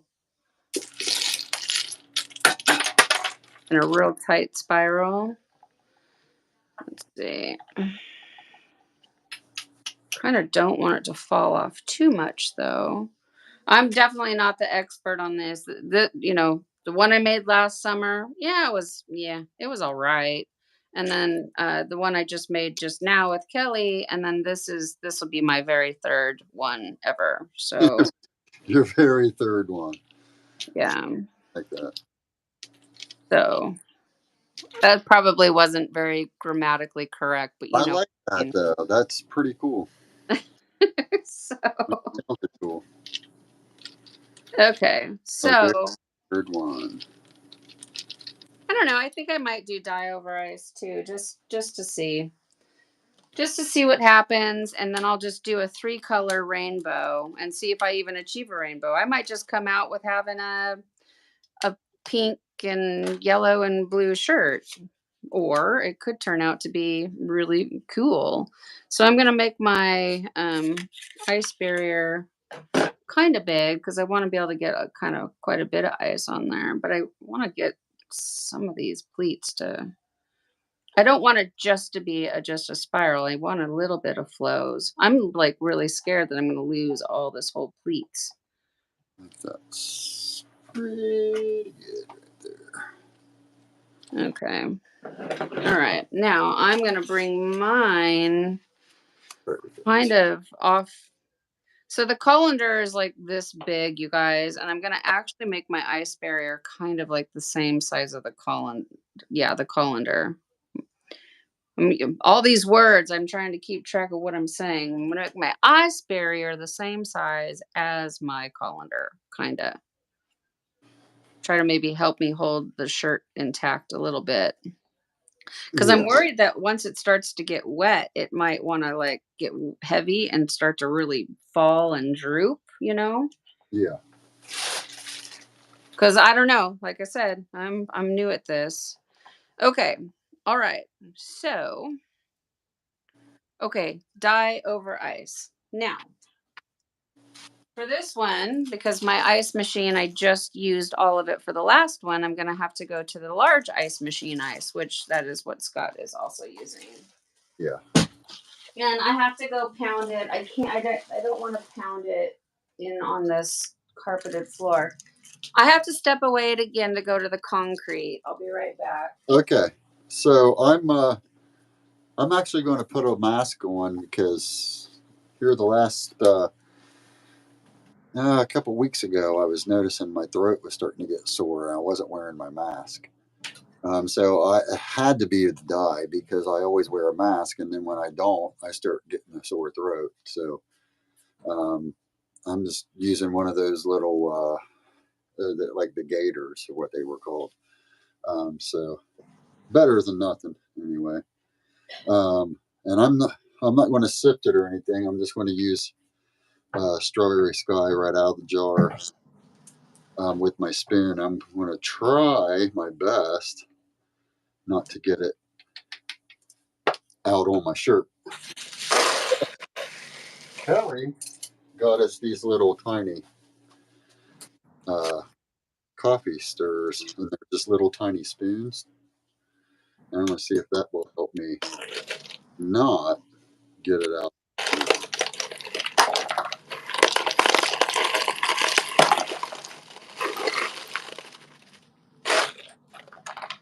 Okay.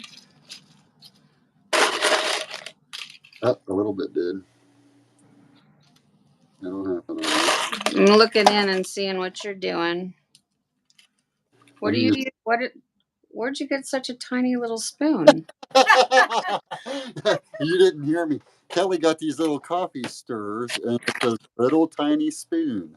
They're adorable. Somebody posted them on the Belladonna page, and I was like, ooh, and went immediately to Amazon and ordered some. And I use them for my coffee and for Tiedye. Of course, different ones, because you get like a big box of them. So I've got They come in like various sizes. Yeah, they're so cute. Get a whole big box of them. Yeah, they're adorable. So yeah, I got some splatter on my shirt. So I have a bunch on my shirt. Would be terrible, you guys. I'm just letting you know now. I can already tell. But it's stuff to learn from, you know. What? You have splatter? What? What are you talking about? Bring speckling. I was trying my best not to get any speckling on my shirt, and I did. That's why I'm using one of these small spoons. Is a small spoon helping keep the speckles away, or the splatter or whatever? I think so. I got a little bit, but hey, that'll be all right. Okay, so I'm using the primary colors. So I'm going to be using fuchsia red. The only thing I hate about turquoise is turquoise is terrible as an ice dye, but I'm going to do it. So what I'm going to try to do is make an imaginary, like a 3 pieces of pie, like red, yellow, blue. So because what I want them to, and I think I'm going to start with yellow first, because yellow always vanishes. So I'm using lemon yellow. And if you work with lemon yellow, it doesn't want to dissolve. So it's normal. So if you got a bunch of cakey, like powder when you're done, don't freak out. It's completely normal. So I'm going to just sort of do my imaginary wedges here. I'm excited though. I haven't made a rainbow in a long time. And I love making rainbows. They're my favorite. Okay, so I'm going to do that real quick, and then I'm going to grab. So I'm just using picnic spoons right now because my other spoons have the other color dye in them, and then the others, I couldn't tell you where they're at right now because I'm all over the place. So these are just picnic spoons that I got in a plastic. I got them in a box, and they're plastic picnic spoons, and I rinse them out and I reuse them. There's no reason to throw away your spoons. Reuse if you can. Yeah. Because we don't want everything going into landfill. Are you able to reuse those spoons, you guys? Oh yeah. Yeah, they're plastic, so you can just use them and use them and use them. So I'm against better judgment. I'm going to use turquoise. Now turquoise in a liquid dye, it's amazing, and it's probably your best go-to color for liquid turquoise dyeing. Ice dyeing, not so much. It kind of wants to wash out, like fade out. Turquoise is the last color to bond, so it's going to require every bit of batching to get that blue. Just a little lesson. Yellow will bond first, red will bond second. I'm almost positive. I could be backwards, and then turquoise bonds last. So hopefully, if you guys can see, what's going to happen is this fuchsia red and yellow will go down and make orange. And then this red or the fuchsia red and turquoise will meet here and make purple. And then right here, the lemon yellow and the turquoise will meet and make green. Super simple. And you can do it with liquid like this. If you start out with a tie-dye kit, you don't get a lot of colors. So you're able to make a rainbow with just these 3 primary colors. And you want to do it, basically kind of like this. All right. And then I'm really curious to see how Strawberry Sky what it will do on an gravity dye single color. I think it's going to be real pretty. Yeah, and whatever happens, happens. I'm not going to add Yeah. anything. Nope.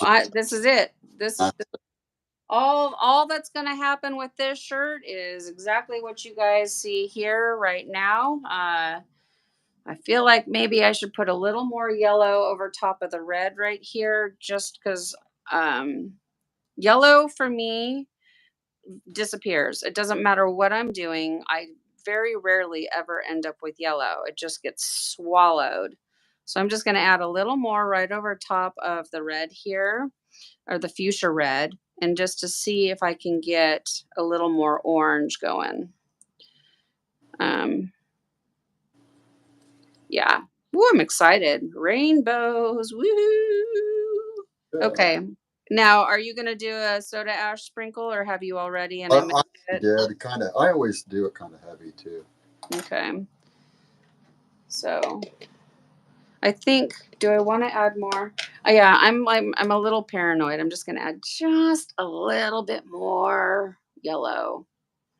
And I'm also bringing it over the turquoise just a little bit more. And I've got some drops down here. I just put a whole chunk right down at the bottom of the shirt, and that's okay because the turquoise will swallow it up. Doesn't matter. Yep. Ooh, that's gonna be pretty. Yeah, it's looking good. Oh, I'm totally out of the focus of the. I didn't even pay attention if it was on camera. Okay, and I think that's good.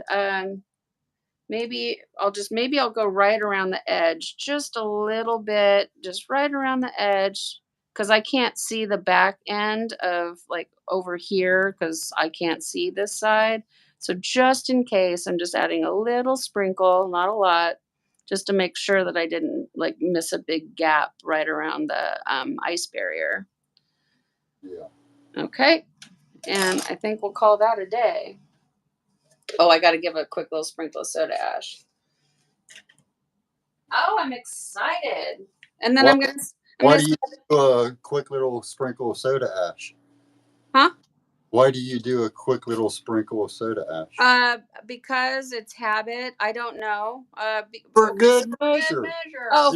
Well, I do it for good measure. I'm gonna do a quick little sprinkle of soda ash for good measure. There And you go. but the technical reason as to why is because I watched Fun Endeavors Tie-Dye Lab do it, and I thought, well, if she does it, then I need to do it, and it just stuck with me. And so here I'll tell you why I think it should be done, because we pre-soak our items in soda ash. Yeah, so the pH is already raised up to 10.5 to 11, so the Procyon dye can bond with the natural fibers. But we're pumping so much ice through the fibers that I'm worried that the ice is going to lower the pH, right? So I want to bring that back up on top and cross my fingers and hope that it keeps that pH up where it needs to be. So that's why we use soda ash. And I'll tell you, everybody, go on to, even if you don't use Dharma's Procyon dye, if you go to their website, they have extensive amounts of information. If you type in soda ash on their website, it will explain exactly why we use soda ash. So it's a real wealth of knowledge, their website. Yeah.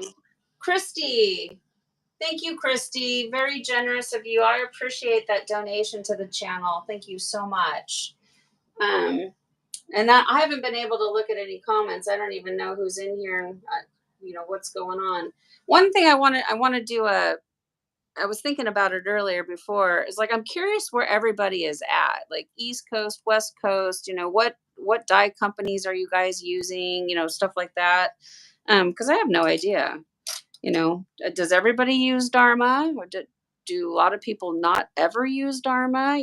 That kind of stuff. I'm just kind of curious. Me and Kelly are from Parkersburg, West Virginia, and we're close to Happy Cat which is Amanda Angel, and she's out of New Jersey.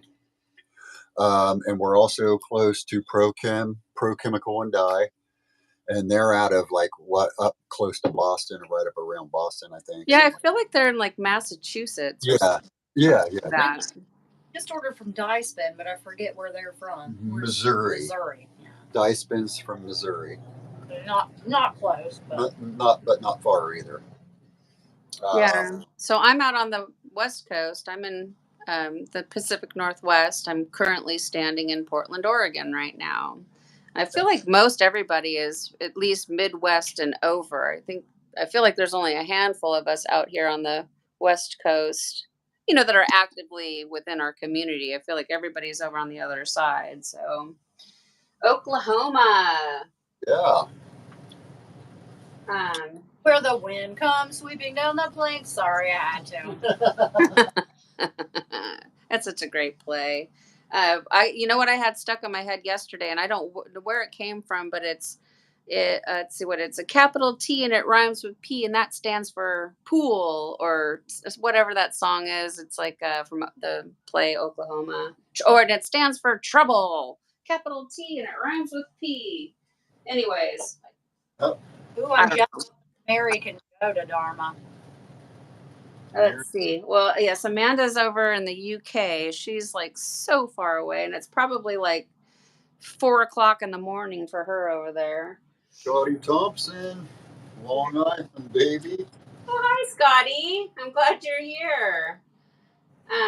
Because I watched this documentary like a couple days ago, and talking about the extreme weather that we're all having. Like it's way hotter all over the world, but in the United States, and that in Florida, the coral reef is like having coral bleaching. Like it's dying because the water is like 7 degrees hotter 2 months earlier, and it's not sustainable. So I mean that's pretty scary stuff right there. So anyways, I love to watch documentaries, but I didn't realize everybody was as hot. I just thought it was us, like, because normally it rains nonstop. Like it rains probably at least 15 days out of 30 my whole life, and we haven't had rain in like 6 months, so it's crazy. Lynette's in Ohio. Where are you at in Ohio, Lynette? We live on a border town of West Virginia and Ohio. The Ohio River separates us, so we're literally like 2 minutes from Ohio. Of course, Amanda's from Wales. Yeah, no, I thought Ohio was over here next to Oregon. That's how bad I am with geography. And Scott was like, "Are you kidding me?" But I think I had Ohio and Idaho like backwards in my mind, So Idaho is Cleveland. Okay, so you're 4 hours north of us. But you see what I mean? How most people are more at least Midwest and East Coast. I'm out here on an island all by myself. No, Mary Poxon, she's in Oakland, California. Yep. So she's west. Oh yeah, yep. The best coast. And so okay, and so that brings it for like the dye purposes. What was in my mind of, because I don't have a lot of other dye companies other than Dharma and then Happy Cat. You have to buy dye where it's close in location to you. So if you are on East Coast, your Dharma shipping is going to be astronomical, and you can order from Grateful Dyes or ProChem and achieve the same beautiful results because their dye is the same. It's all Procyon dye. So if you're brand new, just order from where you are closest to. With the exception of Happy Cat tie dye, it doesn't matter where on this planet you are. Her dyes are amazing, and you just need to order those anyways. But yeah, so me being one state away from Dharma, my shipping is still very expensive. So I always try to make sure to place an order that is suitable to um, justify the cost. So, I can order like 3 3 or 4 or 5 of these little 2-ounce jars, and it's only like $4 or $5, but I wouldn't want to just order one and still pay that same $4 or $5, right? So try to be sensible with when placing your order. That's all I'm saying. If it's going to be a huge order, do it all at once, so you only pay that really expensive shipping one time instead of a bunch of little shipments. So We that's are all.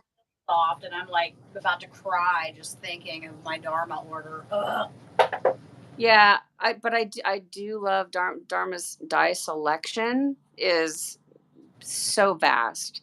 Well, and They that's soft or whatever. It's not mill soft anymore, but you know what I'm talking about, the fabric softener.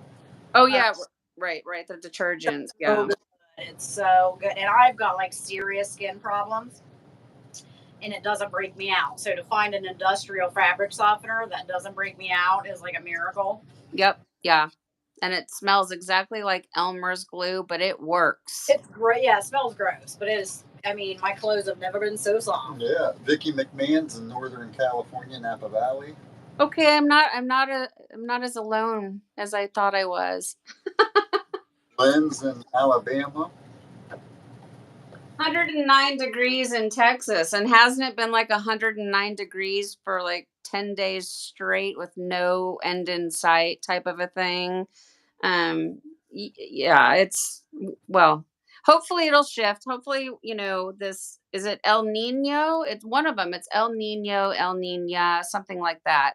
And we're in the hot one, and hopefully it'll kind of shift in the next few years. We'll get back into a little bit of cooler temperatures. So I'm an avid gardener, you guys, and I mean, I'm turning brown. I mean, I usually try to stay out of the sun as much as possible, but I was looking at my arms. I'm like getting a serious farmer's tan from being out there having to water so much. So, well, I hope everybody stays hydrated and is doing all right and not suffering from any of the flooding or anything like that that's been going on. And I'm already starting to see some really cool flows on here. No, I was just getting ready to say that. I'm seeing your greens coming out good. Your orange is starting to come out pretty good. Yeah, on the top, I'm getting it. Down below, right now, all I can really see is the turquoise is starting to really pop, and hopefully over here I'll have more yellow because I got a big chunk of t-shirt or tank top t-shirt material over here. So hopefully only right this one little bit. It's like the left shoulder, the right shoulder is right here, and then the rest of the shirt is you know it's not going to be overrun by the turquoise because it's such a small little. I can't lift it and show you, but it's just a really tiny portion of the shirt that's hanging over the colander. So hopefully I'm going to get more than just blue this time. So I'm super excited. So I'm going to take this, I'm going to set it and forget it. It's really hot around. So I'm not going to take it outdoors because I can't cover it. So I'm going to keep it in a controlled environment where it's, not, there's no wind, it's not in direct sun, anything like that. So probably just out on the studio in the sun porch. I'm going to set it and forget it. If I need to add more ice, I will, whatever. And then I'm going to let mine batch for 48 hours because that is what I like to do. And when working with blues, you need to let it batch the longest. Um, so you can pull it at 24 hours after the ice melts, or you can just let it wait for 48 hours. So Kelly and Scott, what are you going to do with yours? We'll be letting our ice melt down here. It's a little slower of a melt. Um, in, in our basement, it's cooler down here. And then after it quits, after the ice melts, we'll take it upstairs and put it in our attic, and it's pretty hot up there. It's like 90. I think it's 92 up there right now. It's 92 degrees right now up there. Okay. So that totally makes sense. So you're going to let the ice do its natural process. And then once it's all melted, take it up to the heat so you can really get that vibrancy and help the dyes bond in with the natural fibers. So that's essentially what I'm kind of doing it. Like I said, I'm in air conditioning right now, so it it's below Yeah, 70 degrees, right. and so I want to at least get it out there to where it's probably like 80 degrees out on the sun porch, um, which is a little fast of a melt, but it's not in direct sun. There's no wind. It's not going to dry out really fast. I'll put this whole rack inside a trash bag. When I take it upstairs, I'll put it inside a trash bag. That way it doesn't dry out on me. Yeah. It usually doesn't because it's really humid up in the attic. Like I can stick my head up there and my glasses steam up like I'm in a sauna. So they don't dry out as easy as they could, I guess. But Hmm. Well, yeah. this So if you have the ability to cover it, that's the best way. You want yeah. to cover it because if you're brand new to tie dyeing, the second your fabric dries out, the process is over. Whether it's 1 hour or 5 days, doesn't matter. If it's dry, it's done. Have you So ever let it dry out quickly and see what happens? yeah, With well, yeah. So like my gravity dyes from last year when I had them outdoors, because I didn't know what I was doing, so I had it on top of a beach ball on top of a bucket on top of the ground because it had to drip somewhere. Couldn't yeah, let it drip on the right, carpeting. right. And so there was just nothing I could do. I mean, it was too much of a big, like, I couldn't cover it. And then I tried the gravity dyes again indoors in a more controlled environment. And then after the ice melted, laid plastic over it. Didn't matter. It still dried out within 6 hours. Think about it. If you just take a shirt and hang it up on a hanger in your laundry room, it's going to dry out in a matter of hours. And Yeah, so none of my gravity dyes have been vibrant, and I've been very unhappy with all of them. I see Kelly's, yours are turning out beautiful, and Angie's look great, and they're so vibrant. As soon as I rinse mine out, like, the color just washes away. So I don't do them because I can't figure out in my environment how to make it work. So I'm hoping these will turn out. Um, uh, Teresa says Angie from Fun Endeavors in Oklahoma, and she does most of her dyes outside. Yeah, I've seen that. I've watched her videos, and her stuff is vibrant. So I doubt she's letting it sit for 48 hours. Well, I'm sure she isn't. I don't think she does it anyways. Um, and if it's hot enough, you can pull your stuff in like 12 hours, if it's hot enough. But it's not hot enough here for me to do that. So we have to work with what we've got. Well, thank you guys for tuning in. This was a fun afternoon, and thank you, Kelly, so much for going live and showing me your method. I really do appreciate it a lot. Thanks for having me. I had a ton of fun, Yes. and then Scott, thank you for doing yours as well. Being able to see two different versions of this, the similar style. I'm curious to see how the results are going to come out on both. So it's kind of like a little tie dye experiment. So Scott did his Ooh. first gravity lightning. Wow. Okay, I want to do that one next, Kelly. That Okay. was Scott. Scott did that one.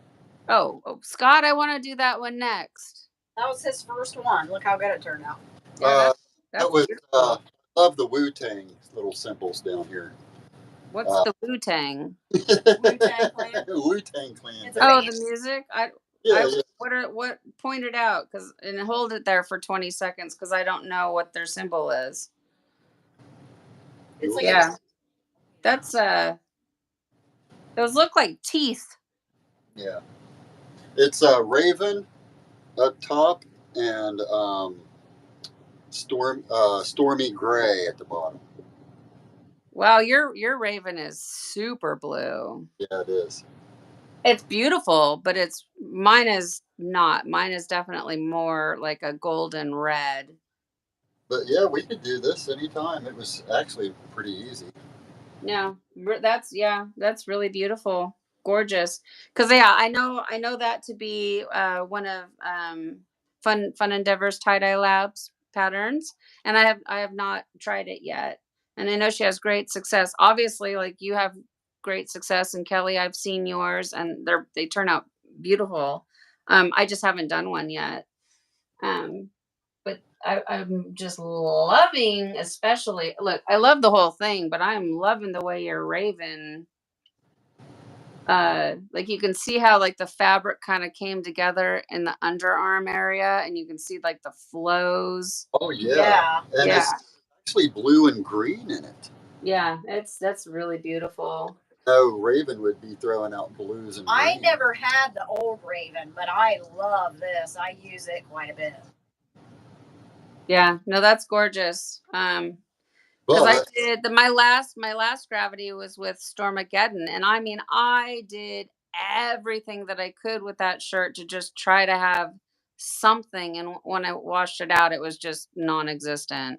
And I mean, I worked really hard on that one. So I mean, like the theory of it is all there in the video, but the end results are not for me. They're not worth the effort. Um, they're on the re-dye table, and I think what I'm going to do is just tie them up into geodes and make over dye with geode patterns. But wow, is all I got to say about that.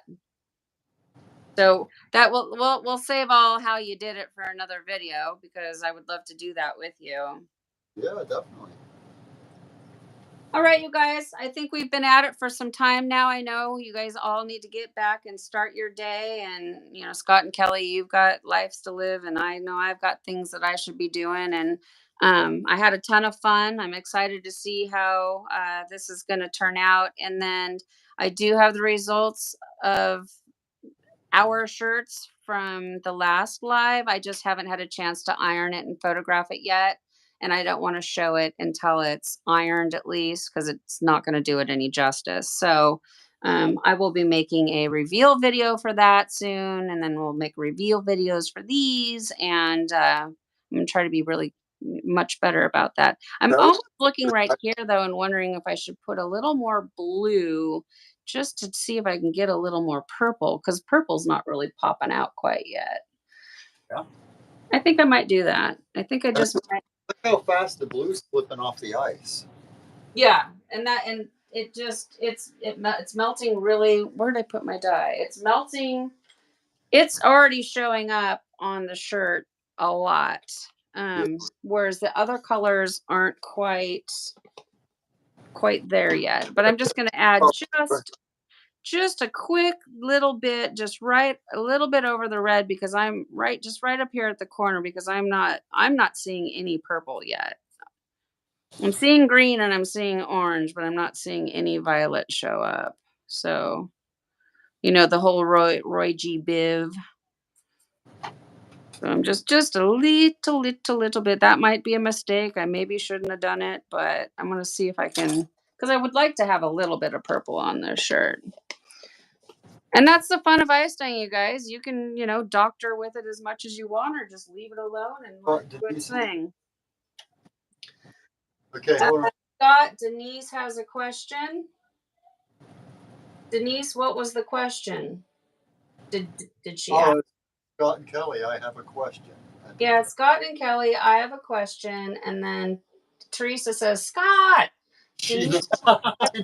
Okay, Denise, what is your question? Oh, okay, here. How are your shirts so smooth in the beginning? They look like they have been ironed. You mean when I'm Wet ones. when I like pre-fold? Yeah. I use these rifle cleaning rods, and I stick it up both sides of the shirt underneath the armpits and pull away from each other, and it causes the shirt to get tight. And then when I pull them out, I can smooth my shirt out, and it's wrinkle free pretty much. So if you can, if you know somebody that has rifle rods, or if you have rifle rods, or like Stephanie said the blinds, the spinning things off the Oh yeah, like the mini blinds. They make those would work plastic great. dowels. Yeah, dowel rods, anything like that. But the guy that makes the guy that makes or the Phoenix, or is that what it is? The Phoenix shirts. Yeah, Kurt Wallace. Yeah, I got that idea off him. He's the one. My friend had me watch his video, and he even had it like a lit table that he was tied Yeah, on. it's a tracing table. Yeah, it was a great idea. And I tried to emulate it. You know, he invented hot water irrigation. Okay. Yeah. That's right. That's right. But yeah, he was doing it, and I noticed that you could really get your shirt pulled tight, and the tighter you can get your shirt, and the better you can have that all laid out, the better your results would be, I would imagine. So they really helped me a lot. I thought I had one, but I ended up finding two, so I'm glad I did. But that's how I get my shirt tight pre-fold. I've often wondered too why Scott's shirts look so much smoother than mine. Scott, do you smooth them out before you put them in your bag? No, I actually just fold them up like. I give it a snap and then fold it and then put it in trash bag. And I've actually had shirts in a trash bag for a year. Like soaked my shirts, spun them out, put them in a bag, and they were in there for a year. And pulled them out, and they were still as damp as when I put them in. No kidding. And no mildew, nothing.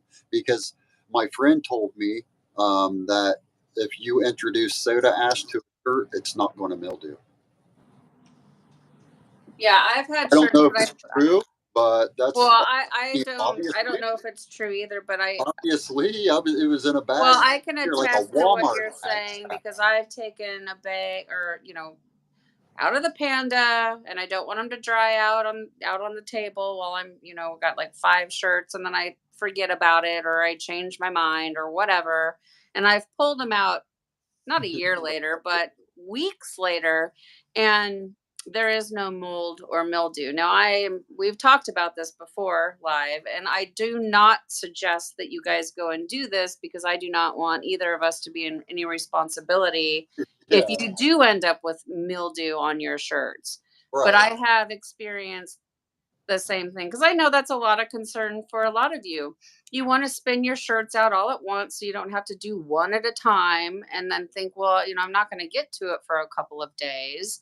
I have not had issue either. So, Denise, I have a question for you. Do you use a Panda spin dryer? Like how are you spinning your shirt out?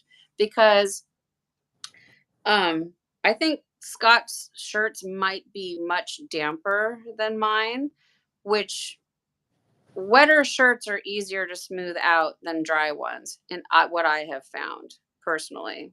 And one of these times, I might just have to hand wring out a shirt and see if I can get it to look more smooth. Because my shirts are very wrinkly when we start; they always are, because they come out of the Panda all in a bundle.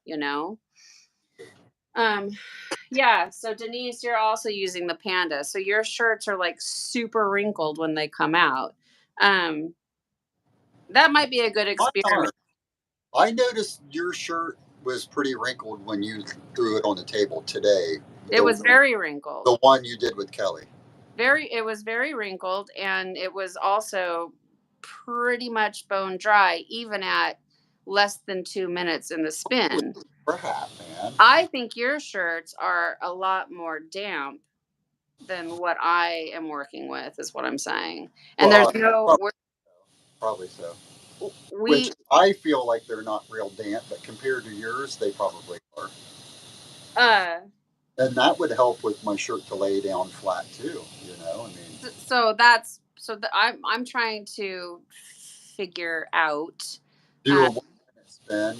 Because And that I've only, well, in the very very beginning, like maybe like the first 20 videos, I was still using my washing machine before I could afford to buy the Panda, and then from there on, I've always used the Panda, and I've been basically working with bone dry shirts my whole time doing this. But when I was using my washing machine, no matter what, they were still wet. I mean, like I do my regular laundry. My regular laundry goes into the dryer and it's much wetter than my t-shirts from my Panda because it can only do so much is what I'm saying. I- So I'm just saying I think you might have a lot more moisture in your shirt and it's easier to kind of smooth those wrinkles out on a damper shirt. agree. I And agree. Denise and I have basically bone dry shirts, and once Yeah, that wrinkle is in there, you're not going to get it out without an iron. yeah. So, Just try 1 minute and see what it does. and yes, Denise, my washer also adds the water during the thing. So I would have to turn. So I marked it out with a permanent marker. I found it on my thing, like when does it start and when does it, like where do I have to turn the little knob to make it start the spin? And so I marked all that out and then I would have to turn the water off to the washing machine, spin it out. All my soda ash went down the drain. I couldn't get it back and then I'd have to remember to turn the water back on and all this stuff.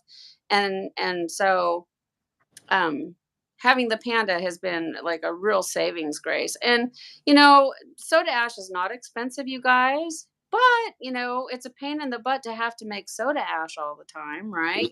So um it's definitely worth getting the Panda if you can. Now, Scott, doesn't your washing machine spit water out It on your does.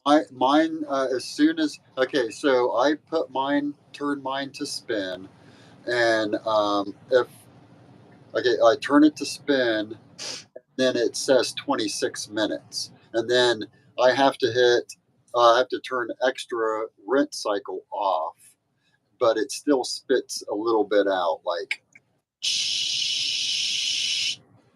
yeah, just that much. I mean, it's not much at all. And then I hit pause, the door unlocks, and I open the door, and then I take a towel and clean that water out, and then put my shirts in it, hit start, and then it spins for 15 minutes and stops. So because you have a front loader. I have a top loader. A top loader. Yeah, Okay, but so you have figured out your machine. So you're not putting your shirts in until after you can wipe that that's water right. That's out. right. So yeah, Okay. I turn the extra rinse cycle off, and then it goes to 15 minutes, and then I hit start, and then it sprays some water out. I hit stop. I hit pause after the water stops, and then the door unlocks, and then I open it up, clean the water out, dry the water out, put my shirts in, and then start it up, and no more water comes out. Yeah. So I mean that totally I works got for lucky. you. I figured out on the very first try. I don't even know how, but I did. And so I mean, and that's really good. And I think one thing that's really important. I think a lot of you that are here, if you're still here, you've been dying for a while. It's really important not to add water to your soaked shirt because and I'm just saying, potentially, now maybe it won't make a difference at all, but that regular tap water could lower the pH in those areas Mhm. and you might have bonding issues in those areas. Maybe You, not, and because you, I know that a lot of the dyers that are with us do all kinds of different techniques, by um, uh, dampening down their shirt just with spraying it with regular, spray bottle water just to dampen it. And like, right, I would never do that. If I was going to spray my shirt, it would be with soda ash water. Um, but I know a lot of people do a lot of different things and their projects turn out really well. I just want to make sure though that people understand that you should never add tap water to your already soaked shirt if you can help it. Can I tell you that shirt that I had that I think that I had sizing issues on? Remember that shirt I was just telling you a couple days ago? I think I Yeah. had. So I ended up not doing anything with it, and I just went ahead and opened it up, and I really like this. I really like the white in it. I didn't think that I was just like, I wonder what this shirt is going to look like. Yeah, where it like was blatantly resisting the dye. Yeah. But white, wherever it was white, it came out perfect. And it doesn't look like a, oh my God. See, we're on a delay, you guys. You guys probably all saw that about 20 seconds ago, and I'm just out here like going, whoa. Yeah, that's I got lucky stunning. with that white spot, huh? That is absolutely amazing. And so are you saying that all the white in the shirt is from that resisted area? Yeah, absolutely. Well, I'm glad it happened then, because it was meant to be. That might be one of the prettiest shirts you've ever made. Yeah, it looks pretty. It's pretty cool. I like it. And the center that you've been working on, working on, like there's no more blob. Yeah. I love it. Yeah. Is that a 2XL? It's a 3X. Damn. I'll get some. I need to get. No, that turned out really fantastic. Is that black cherry and what's the grades? I think it Fresh was. steel. I think it was Stormageddon. No way. That is Stormageddon. I think so. Wow. So my Stormageddon has never done that. Like, that is incredible. Because I made a double fan fold. I think I still have it out there actually.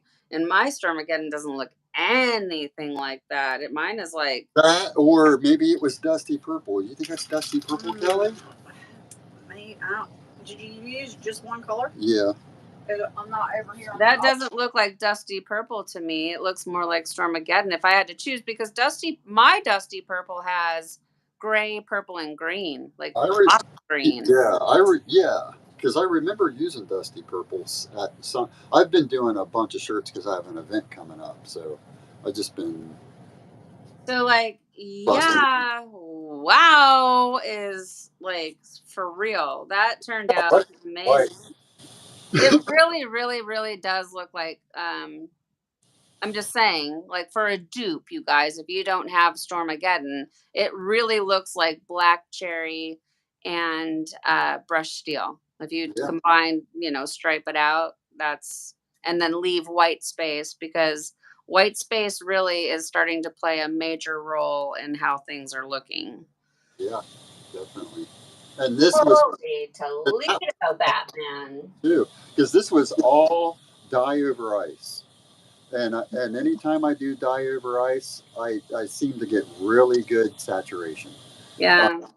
And then with this, and because I even talked to you about it, you can see these little dots, and you could see it like a dot coming up through the middle of a bunch of white, and it made no sense. Why would there be a big black blob coming up through the middle of a white spot? Why wouldn't it all be like that? You know what I mean? Yeah. So it was definitely sizing. There was some sort of resistance in the shirt.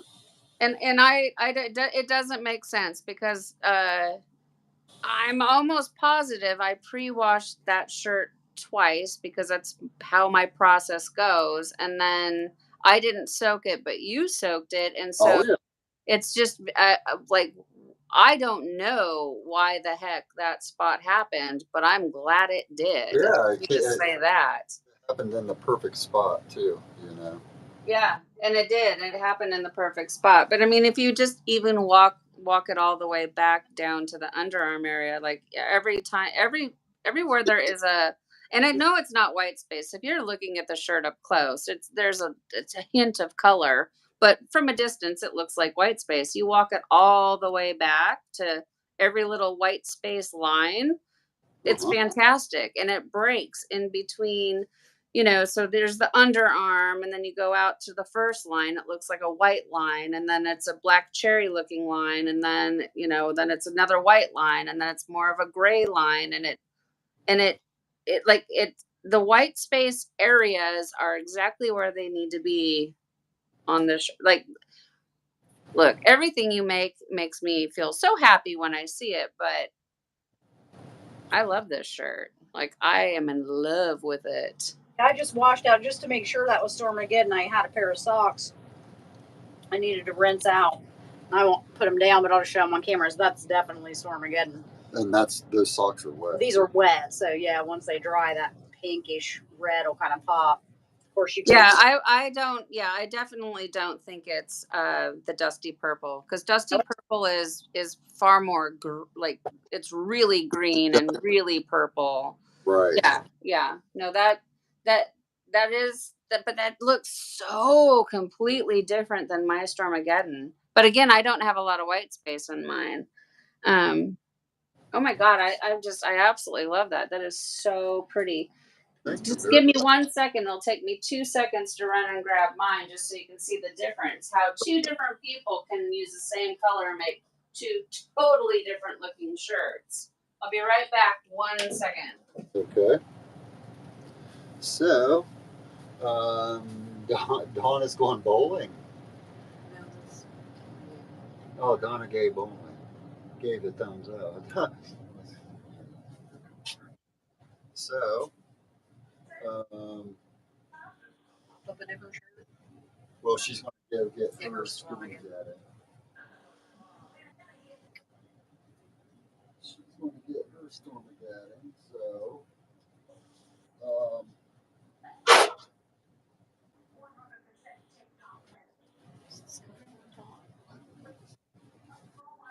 so thanks, Denise, very much.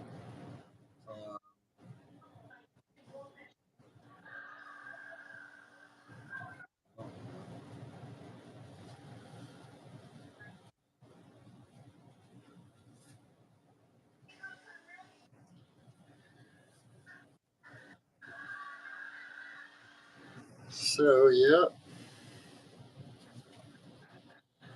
No, that took me a minute to find it. I got to thinking like, oh my gosh, did I give it away already? No, I don't think so. I mean, I just want to make sure I don't have any dye powder before I lay it down. Okay, so just two completely gorgeous shirts in their own rights, but my Stormageddon is very, very different than yours. There we go.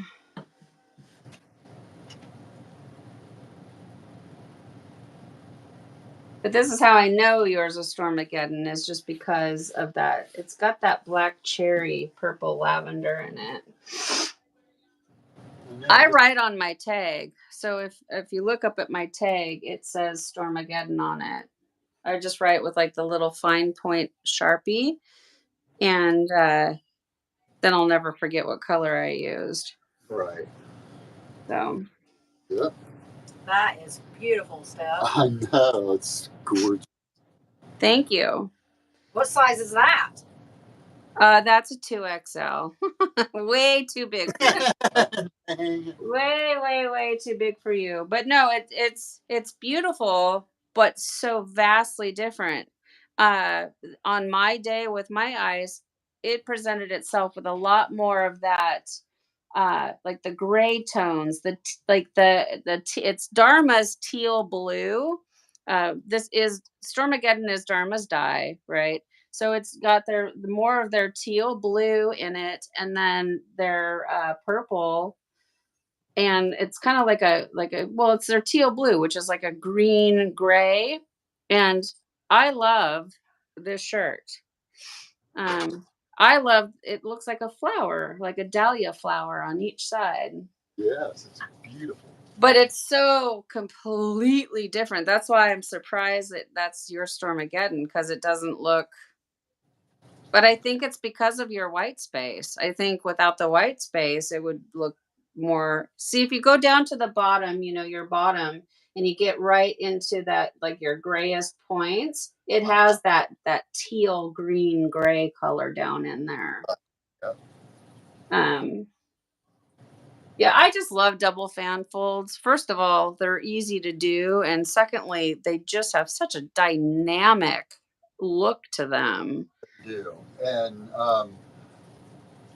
my bigger Thank you, friends, Denise. because I have some big friends, and they love the double fan folds because it helps with it's slimming. Right, because It's it very it it, slimming. it comes in, on our waist. Yep. Yeah. Hmm. No, I love it. I mean, but actually, Denise is right. It kind of does look like dusty purple now that next to. I'm thinking it is. I really do because I remember grabbing dusty purple and using it on a. I mean, now it very well could be actually. Now that I see them side by side like that. Um, but I made a dusty purple shirt, and my dusty purple was just very green. Like, Yeah, but it is. two different dye jars. Uh huh. Wow. And it usually Okay. is green. It throws more greens out, but Well, yeah, you definitely need to just keep cranking those suckers out, just like a workhorse, just making them, making them, making them. I never made a video for this shirt, and I wish I would have because I couldn't tell you now. I mean, I kind of know what I did. Well, I did what you do, but like, I wish I would have recorded it so I could try to repeat it. I don't think I used sinew. Actually, I know for a fact I didn't use sinew. I used kite string on this, because I don't have any white sinew lines anywhere on it. So I did this one with extremely tight sinew, or not sinew, but kite string instead of the sinew. it looks great, and you accomplished the uh, where it stops and goes and stops and goes, Yeah, without leaving the white lines. So right. you accomplished the look that you're trying to get with kite string. Exactly. Because I that is what I'm trying to get away from, is those kite string lines. There's nothing wrong with the kite string lines. I want to be able to use, I'm not kite string lines. Okay, hold on. Let me take a breath. Okay. I want to be able to use sinew, which resists the dye, but I want to figure out a way to use the sinew without having any white lines, but still achieving that look, right? Right. And so far, I have not been able to get away from it.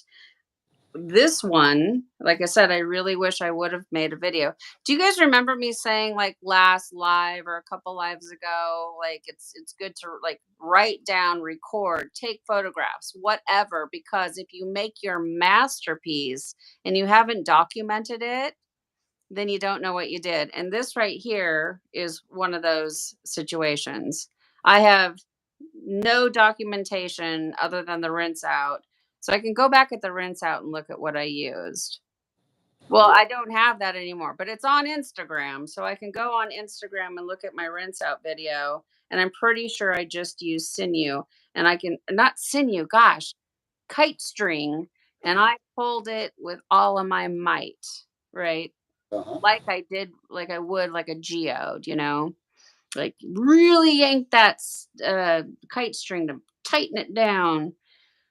Hmm. We Do you got, have we, kite string? oh, I would like to see you do that. I Try it. have I have kite string and some of this Egyptian cotton stuff we get from like Hobby Lobby or Michaels or whatever. But I also Kelly ended up getting by accident some waxed thread, and I wonder what it wouldn't do. So this is where all the fun comes in with experimentation, because if we could make, and see, I'm behind, so now I just saw your hand showing something. So it's like, not that the white line, there's nothing wrong with the white lines. I'm sounding kind of like I'm a jerk, like I'm nitpicking, but I'm not. I'm really trying to figure something out here. And if you can make that same exact shirt that you have out in front of us with a different product that will achieve that same look without any disruption, any white line, and still get it, like that's going to be groundbreaking, in my opinion. Yeah. So Um, I think it's mislabeled because it says Kool-Aid artificial deer, 300 yards or 900 feet. Okay, so it's Kool-Aid, but then you turn it on the side and it says Galages. It's waxed thread. And it looks like it's made in Japan, maybe, or something. But it's polyester flat waxed thread. So I'm Interesting. gonna have to try it. Well, you definitely need to try it and just do what you do and see if it if it just doesn't do anything different. I If it opened it up. I actually put a slip knot in it to see. Yeah. I mean, I'd be curious. I think next time I make one of these, I think I'll pull out the kite string again and see if I can duplicate the situation, and also working on that center point, because let me move it over a little bit. Well, let me see. I'll turn it. Well, let me take the hanger out. If I turn it on the side, we're still into that on this one where the center point is still that blob, and I'm not happy with that. So I know that if I started in, sooner, like what we've been trying to work on with the kite string and see, but I mean, it's just such a blob. I hate the centers, but I mean, God, it's so pretty. Like I do love this shirt. I should actually keep it for myself. I tried to sell it. Nobody bid on it, and it's my size. I probably should just keep it and wear it. I think I'm gonna load up my sinew puller with this wax thread. Oh yeah, do it. You can show people how you don't have to just use sinew to load it up. You can load it up with anything. So if anybody is still here, we're just going to get that quick little demonstration of how quick and easy you can just load up your matching caddy set from Shop Boredom with Jen, and in like 2 seconds, well, like 30, you're ready to go. So I'll be curious. So definitely document like you do, make notes, because I'm open to anything. Mr. Tiedye taught us to use kite string. I don't love it. It wicks up the dye. It, you know.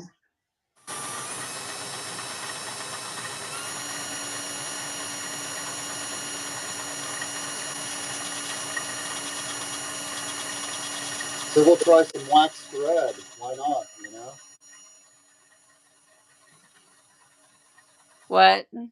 We'll try some wax thread. Yeah, I'm curious. I have polyester string. I wonder if I'm gonna have to go back and look at I have it as a short on my channel. I also have it on Instagram, so I can go back and see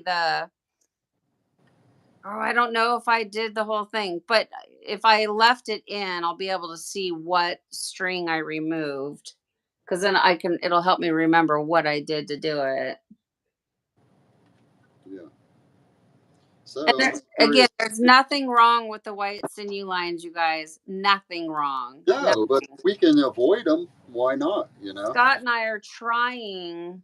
Well, I'm trying probably more than him. I mean, meaning like my mind is kind of obsessed with it, in the sense of I want to try to get it to look, basically like what I made here, but more like what his looks like, but just no disruption in the dye. I don't want any white line or anything detracting from the pattern. And so, yeah, well, I look forward to seeing what you make with that, and then obviously report back and let us know.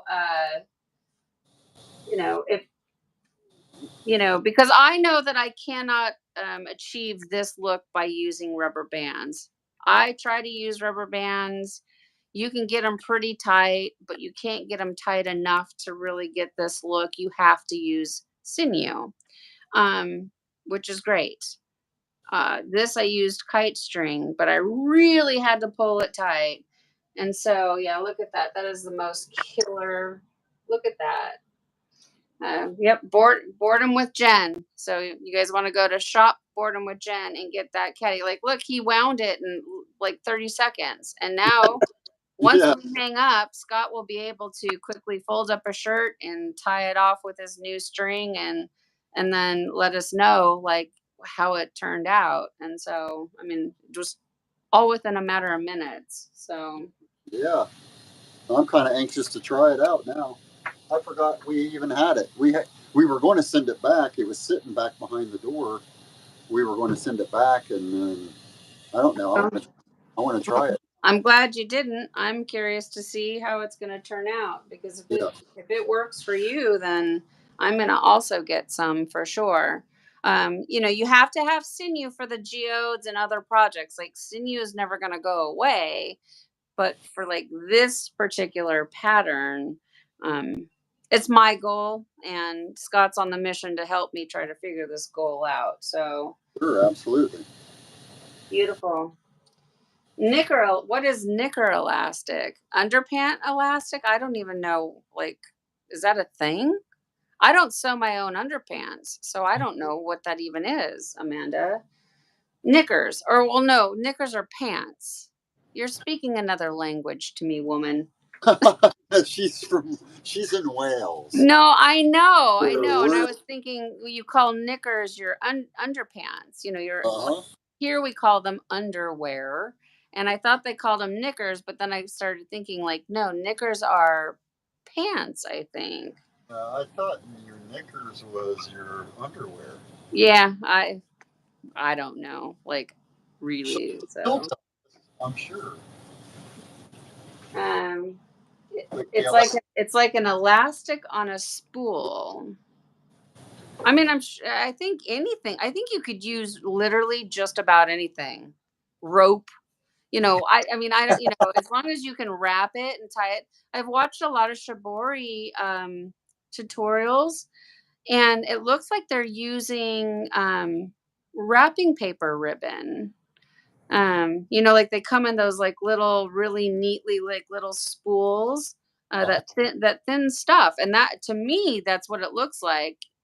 Ribbon, ribbon, not fabric ribbon, present wrapping ribbon, right, and right. they achieve because it's shibori, so they're doing those certain shibori patterns where they're creating the white lines by using that. I think anything that can resist the dye can work. The only thing is we're trying to resist the dye to create a certain pattern and eliminate any white lines. Or at least that's what I'm trying to do. Yeah. And Scott's trying to help me with that whole I thought wonder, process. I wonder if this will help. It's so weird that it says Kool-Aid on all three spools. It was completely false advertised. Kool-Aid artificial deer. It said that I was ordering this, and that's what I got. So I was gonna send it back, and then it sat behind. But maybe it was a blessing in disguise. Who knows? Well, could it be the Kool-Aid, like the Kool-Aid company and like an offshoot instead of it being like artificial deer sinew, it's whatever name you called it. So it's the Kool-Aid. Galosses, Galacces. Galosses is on the label on the side. But it even says on this that it's Kool-Aid, but deer. it's not deer. I know it's. I'm saying I ordered it because it was, advertised improperly. Yeah. I should have got my money back, but I just waited and didn't. But maybe. Well, I think Scott's going to be able to, use it up. I don't think it's going to go to waste. But yeah, you should have probably. But you know what I'm saying? Like it could be Kool-Aid company, but like it's like this particular brand, like Yeah. I don't, you know what I mean? Like, Yeah, like Nike there's like has. Kraft macaroni and cheese, and then there's like creamy macaroni, and then there's like adult macaroni, and then you know what I mean? Like, I don't know. Yeah, I, the squeeze kind that comes or out. yeah, right. So like, like different. Who knows? I don't. I Yeah. must be getting hungry if I'm using food analogies to explain string. Okay, let's see. Might be able to buy it in the jewelry section, the beading. Oh yeah, right. Like yeah, it's like Scotty made me the elastic. My bracelet is like that stretchy string. Yeah, I mean, I definitely think that would work, but the only thing that I could see with using a stretchy elastic is it's gonna stretch. So you'd have to like keep pulling it tighter and tighter and tighter because it's going to want to stretch. I think the string you want to use is going to have some resistance. Heck, you know what? I've been curious about dental floss. Like, how would that work? You know? I've heard of people using it. Well, You know, it's basically a wax covered string, yeah, right? You know? I can feel the wax on it, so I can But see I, it. I I think it's not cost effective. Like you'd have to buy so much dental floss just to because you got to pay for all the plastic packaging and all like stuff we don't need because we have the sinew puller and all Yeah. that. So I'm curious to see how it's going to go with this new string. Definitely please report back and don't stop making those like wow. I mean, your double fan folds are they're incredible. Okay, I think it was like 49 minutes ago. I'm like, okay, we're gonna go now. I say this every time, you guys. I could talk about tie dyeing till tomorrow. Like I could just I love it so much and I love hanging out with everybody and it just is such a sense of community and friendship and um I love it. So, thanks for listening to me ramble on and really seriously Kelly, thank you so much for showing me your way of doing the dye, the gravity dye. It made it a lot easier for me using that cutting board. Like that was such a ingenious thing. Like you're brilliant, woman. That was amazing. I'll definitely do that again. And then Scott, thanks for going kicking it old school with me for a minute. Absolutely, that was actually pretty fun.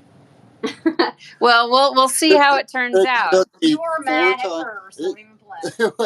I wasn't mad. You were like, I don't like this. Oh yeah, no, I know, I could tell, but it's all right. It's because it's all for fun, and we'll see. I mean, we might learn something. We might realize that we're putting way too much emphasis on what we're doing with the splatter guard, and it's really unnecessary because you can just quickly whip something out.